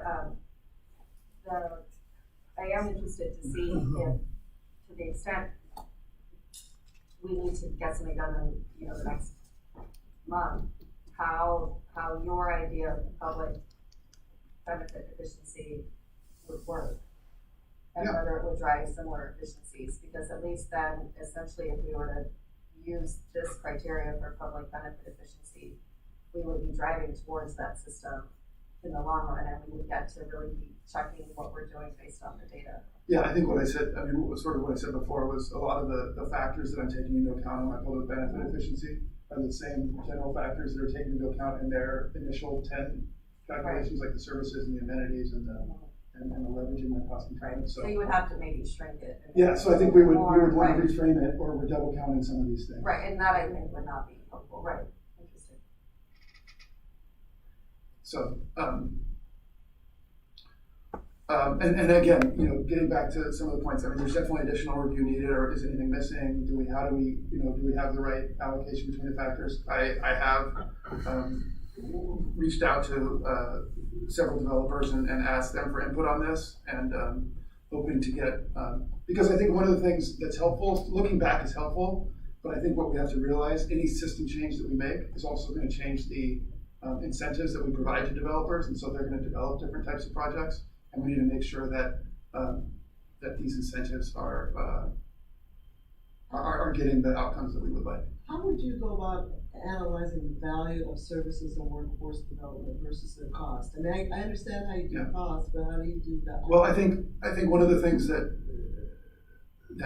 a lot of the feedback we get is a lot of the focus, and I think is especially from the development community, because that's how the frame they see things through is through cost. And I think what we've been trying to really focus is on the value, the benefit. And so one of the things that like I said, we've been working with the labor agency to sort of get their feedback on their value of workforce development and how we can integrate it in the best measures of that. And so it's really just making sure that we're not just focused on cost all the time. That's sort of what I was trying to get at there. But to answer your question, I don't think there's any precise way to do that. Yeah, we need to get there, but we don't need to get there. We need to be able to measure that. It will be helpful, but I'm just trying to see. And ultimately, it's reaching out to the experts that are already dealing with this. The states, like I said, the state is investing in all these things one way or another already. how are they thinking about how they're investing in these things? And leveraging that knowledge and leveraging that work that's already been done to make sure that we're evaluating these as a state as a whole. And like I said, it's not going to take a cost. Different projects have different cost structures, and it's going to differ.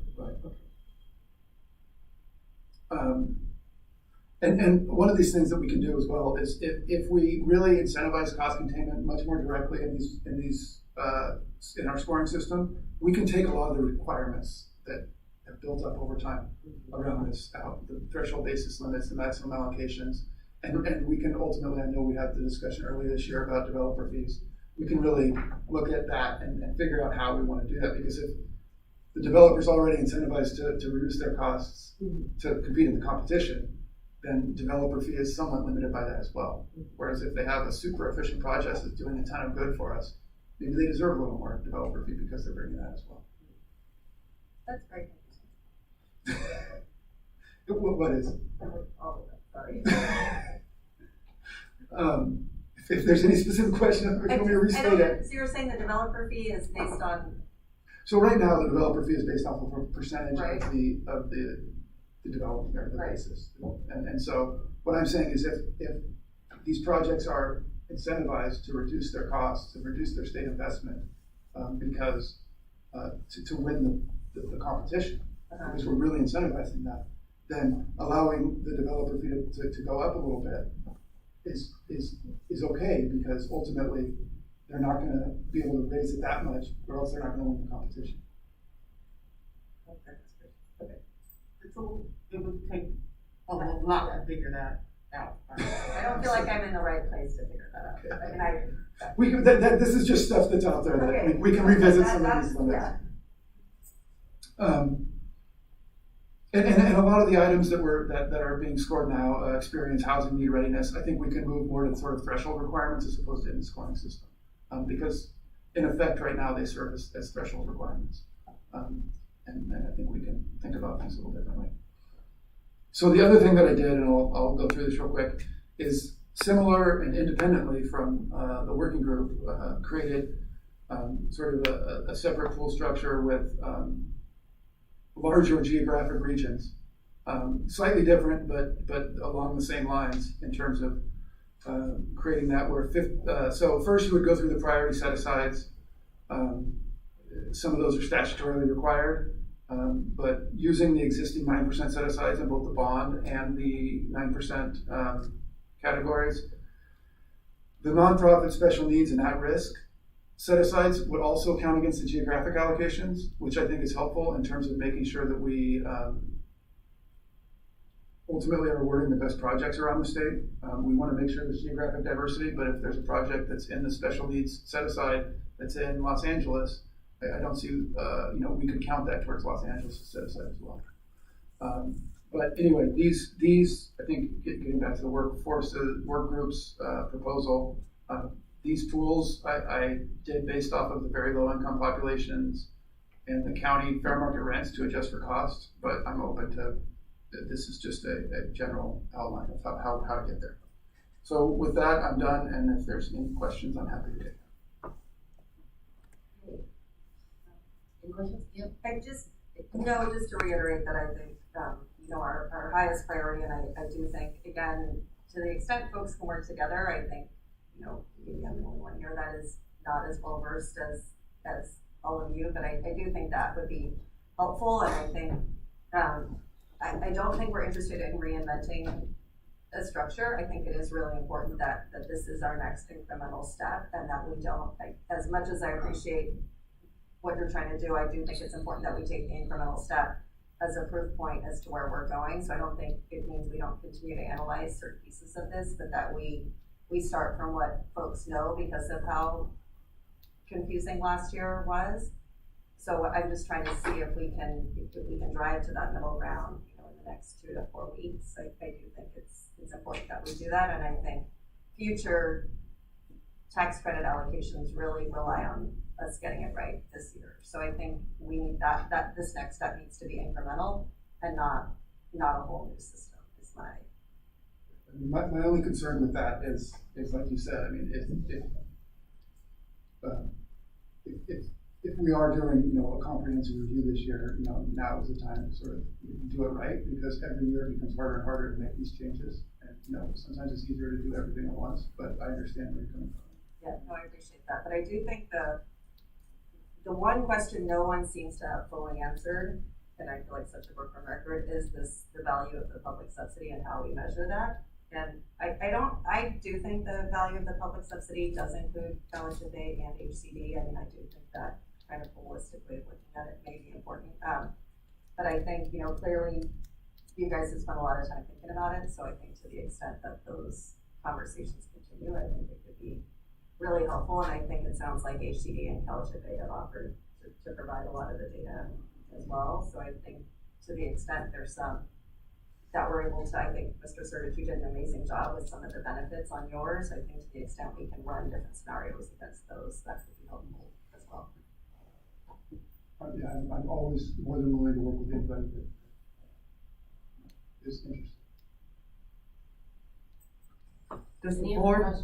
Does the board have any direction to staff or to the working group as to give them a lane to work towards? Madam Chair, I would suggest maybe that the staff not do anything until the next meeting, if that's possible at all, because I think maybe that wouldn't be time well spent in terms of drafting regulations yet. But I do think if Ms. Blackwell, I defer to you, this is your process. But I think I've tried to be as clear as possible. We're fine with beginning after the 29th. We can hold those 2 weeks. I think that take some time to look at these. And like I said, I welcome the feedback. It's basically just a general. I don't need you to have to drill down to all the detail. I just want you to say, this structure, build something under this, right? And then we'll go off and do it. That's all I really need. Right, I think that's fair. And I guess, Ms. Blackwell, if we're okay with you, I think the internal group and the external groups and the sort of the various groups that have been working together for over a year now, I do think it's sort of time for folks to come together and see if, certainly not with the whole board, but certainly to the extent feasible under the law, just making sure that we hash these things out. And I think it sounds like everyone is clear, at least on our priority, to see if we can measure the public subsidy. I think that would be our number one goal, and I'm not sure we would be comfortable. I think that's the outstanding question for us before we can provide any direction is how we can measure that and make sure that we're getting efficiency and benefit. Yeah, I mean, I think that's the thing that I alluded to at the beginning of my presentation was that if you're going to try to really compare some of these things, we may need some consulting assistance, right? Some external consulting assistance. I mean, I'm not saying it can't be done, but I think we need some kind of brainy eggheads to help us come up with some of these values. Right. Ms. Miller, you keep saying the value in the public subsidy. I'm a little. Are you talking about you're talking about the state investments or what? No, that's the cost. She's talking about the value. No, well, I don't want to speak for Gail, but I think she's talking about what you all talked about last time is state-controlled resources. Yeah.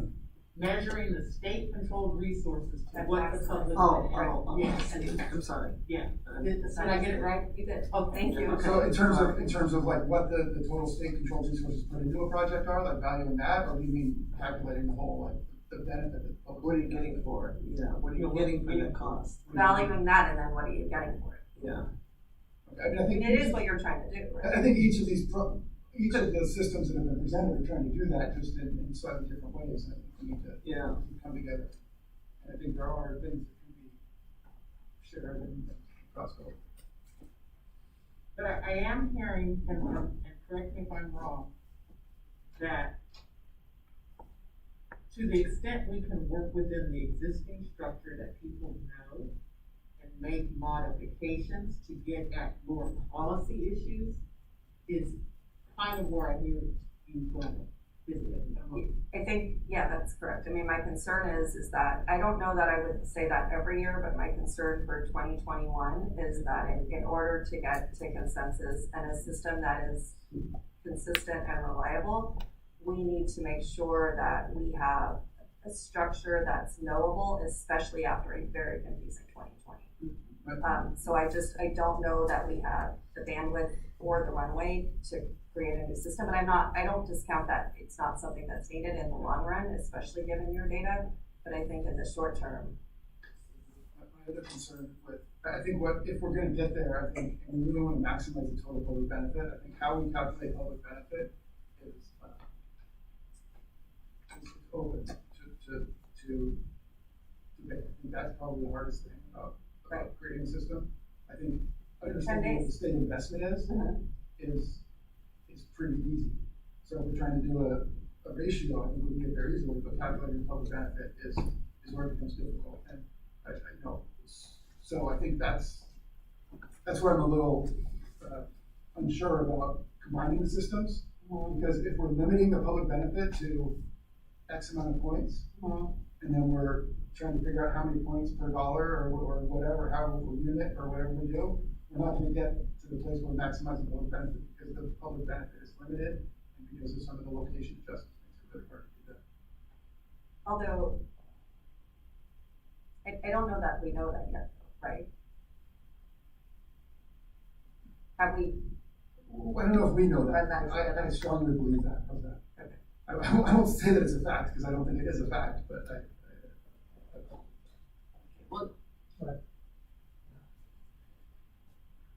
question from Ms. Miller. Would you be, because the industry has been a little bit used to, here's a maximum scoring system with a tiebreaker, that's been very similar in HCD's NSP program, the AHCC program, a lot of our programs have a way to achieve a maximum score which shows you're achieving a lot of our public benefits, and then there's a tiebreaker. Would you feel that it would be a good use of the team's time, and I mean the industry's time, if, let's say, some of the working group's ideas on the recent legislation guidance, some of our production guidance, drives the point system, and that the tiebreaker or the open-ended portion of their point system, so to speak, is more of a measure like the controller's office, direct value versus investment. So we currently have systems with max points possible and a tiebreaker. And that's not too unsimilar to the working group's 10 categories, and one is unlimited, so to speak. Is that where you might be more comfortable with a point system with a tiebreaker that measures efficiency?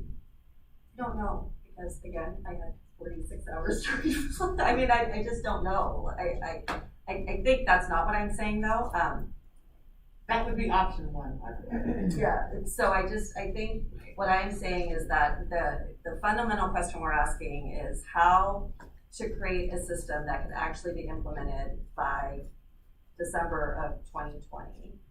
And the question I don't believe has been answered in one collective proposal is how do we make a workable system in the short term with this measure of public benefit. So I don't know that that necessarily works, Mr. Leach, but I'm happy to sort of hear additional comments on the 29th. But you know, a system that is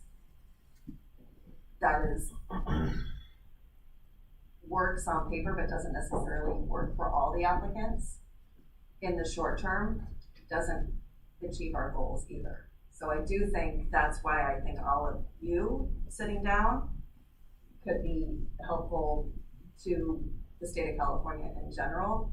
But you know, being right on this theoretically doesn't necessarily get housing built either. So I think that's why I'm looking for a middle ground. So I don't even think your question is fair yet, because you haven't answered my first question, which is this question of what happens when you take just the number 11 of Mr. Roop and Mr. Shoemaker's proposal and you figure out how to measure the public benefit in there and then run it against the data you've run. So I understand how uncomfortable this is, but I think if in fact we want to create a whole new system, we also need a proof point, and the proof point would be this year in this middle ground, I think. So I think And I'm gonna apologize, Madam Treasurer, I know, know, I you just have to have be- to leave at 3:15, I don't know if you have a lot of public comment, I just want to not hear what Okay. other folks have to say, because I certainly am not an expert, sorry. But, okay, so can we, for the next meeting, I know it's 7:29 is the proposed, can we do it 7:30, July 30th? So we want to post that. Not at all, I mean, I'm fine with it. But Whatever the pleasure of Madam Treasurer, it sounds like folks need a little bit more time. You know, I just wonder No, I think we just have to keep moving. if you have a You know, I know I've set it up a bunch of times. You probably would need more time if you were trying to drill down to the detail. But if you're trying to just, because what I'm hearing even today is that there's that people generally like proposal 1 plus some elements of this math equation for item 11 of proposal 1. I mean, I'm hearing that already. 2 more weeks of, that's really all the kind of direction we need. I mean, if you said that, we would just start. I'm not, because it's not fair to my board members, you guys have full-time jobs, to ask you to do our work, which is to drill down into the line by line of this. I think what I'm hearing,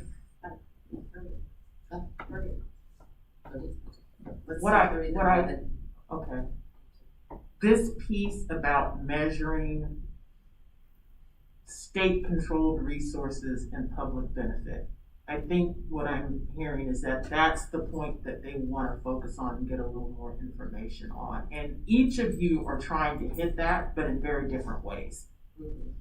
Will Leach's proposal, that's what his proposal is. Tony's proposal, that's what his proposal is. Option 1 of the working group, it's here's a scoring system that updates and modernizes and uses this measurement of state-controlled resources and public benefit as kind of like the tiebreaker within the existing structures.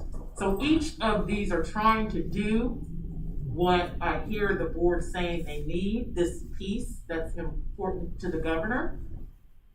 But how far do you go out of the existing systems? We had pretty much chaos last year, and one of the things we had initially proposed was maybe having a 2-year runway instead of a 1-year runway to try to get some of this right, and that didn't work. People said they wanted a 1-year runway, and that's what we got, is kind of like building the airplane while flying it. And so if you really are just talking about modernizing and dealing with this policy issue, it sounds to me like it's option 1 with telling the working group, go back and get us more data on how to measure this, which is state-controlled resources and maximizing public benefit. But I would like to add on, though, I think a lot of the reason that we had chaos this year is because of the outdated scoring systems, and because of the outdated regulations that we were working with. I think if we get good, clean regulations in there, I think we will have a much better year next year. And I'm very confident that we'll get there. Okay, any more public comments? Sir John, no one's on the phone? All right, anyone wishing to make a comment about something not on the agenda today? Yeah, I know, I just talked too much, but can I tell you something that I'm struggling with, and I'd like to put it out there as a policy issue? Okay. If you have a bond and tax credit deal, or just a tax credit deal, and it comes in and you put in enough soft debt for it to underwrite at certain income levels, 30%, 50% AMI, and you put in the money to basically capitalize and buy down that affordability, and you later come around and get rental subsidies, you are now getting market rate for a restricted rental unit, which means that extra cash flow is all going back to the developer. I think a lot of that cash flow would be going back to the soft lenders. I don't know that that's correct. And I've asked around on this specific question, and whenever I've talked about it to the soft lenders, unless they've negotiated that on the front end to ensure that that's coming back to them because it's additional cash flow, it does not. I repeat, it does not happen. Because I had projects in my own portfolio where that was just going out the window because asset management was not looking at it on the back end. And when I went back and looked at the loan documents, it wasn't negotiated on the front end. So there is a significant amount of rental subsidy that is basically providing subsidy on top of subsidy that we, when we're talking about our affordable housing systems, we should really think about building and using subsidy to bring down affordability. And if we kind of started thinking about the entire systems, we would be doing a little more of that as opposed to kind of project by project level. And so I just throw that out there because this has been bugging me for about a year now, and I've been doing a deeper dive for about the last 6 months. And I have to tell you, it is not happening. And some developers can correct me, but that's not what I'm finding. The other concern, I have not a concern, but the other issue that needs to be taken into account is they are housing choice vouchers, which gives the tenant the right to choose where they want to live. I think a lot of the reason, if the affordable housing project is the ideal place to live, then I don't want to take that. No, and I'm specifically talking about project-based. The project-based after the tax credits come in? I would be surprised. That seems like more like a local housing authority or a HUD issue that should. I'd like to hear from maybe the developers. Thank you. Okay, take it offline for now. All right. Thank you. It is. There's one person asked. Okay. One person. One question remaining. Hello. Hello, my name is Matt Callahan. I'm from Southern California Partners in Homeownership.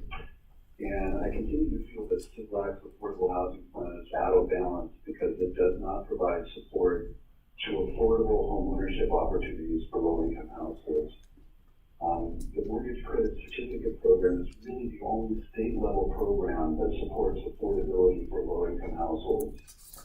Challenger-based programs are principally helpful to moderate and high moderate income buyers who can afford to finance virtually the entire purchase price of a market rate home.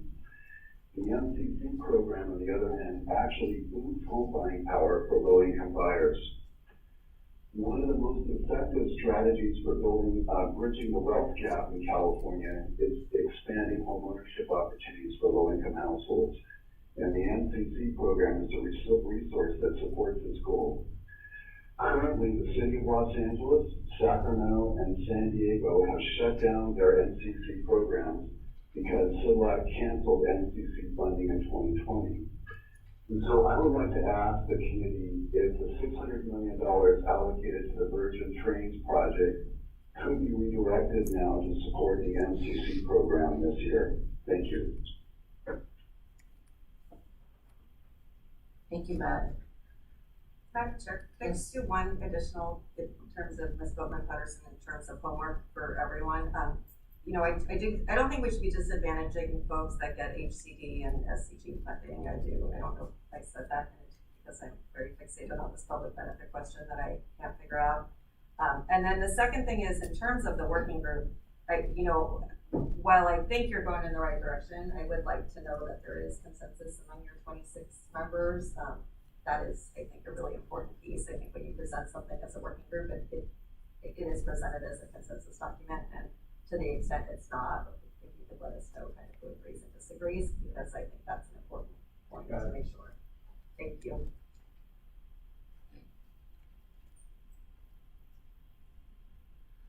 Okay, we're all good? All right, we are adjourned until July 30th at 11 a.m.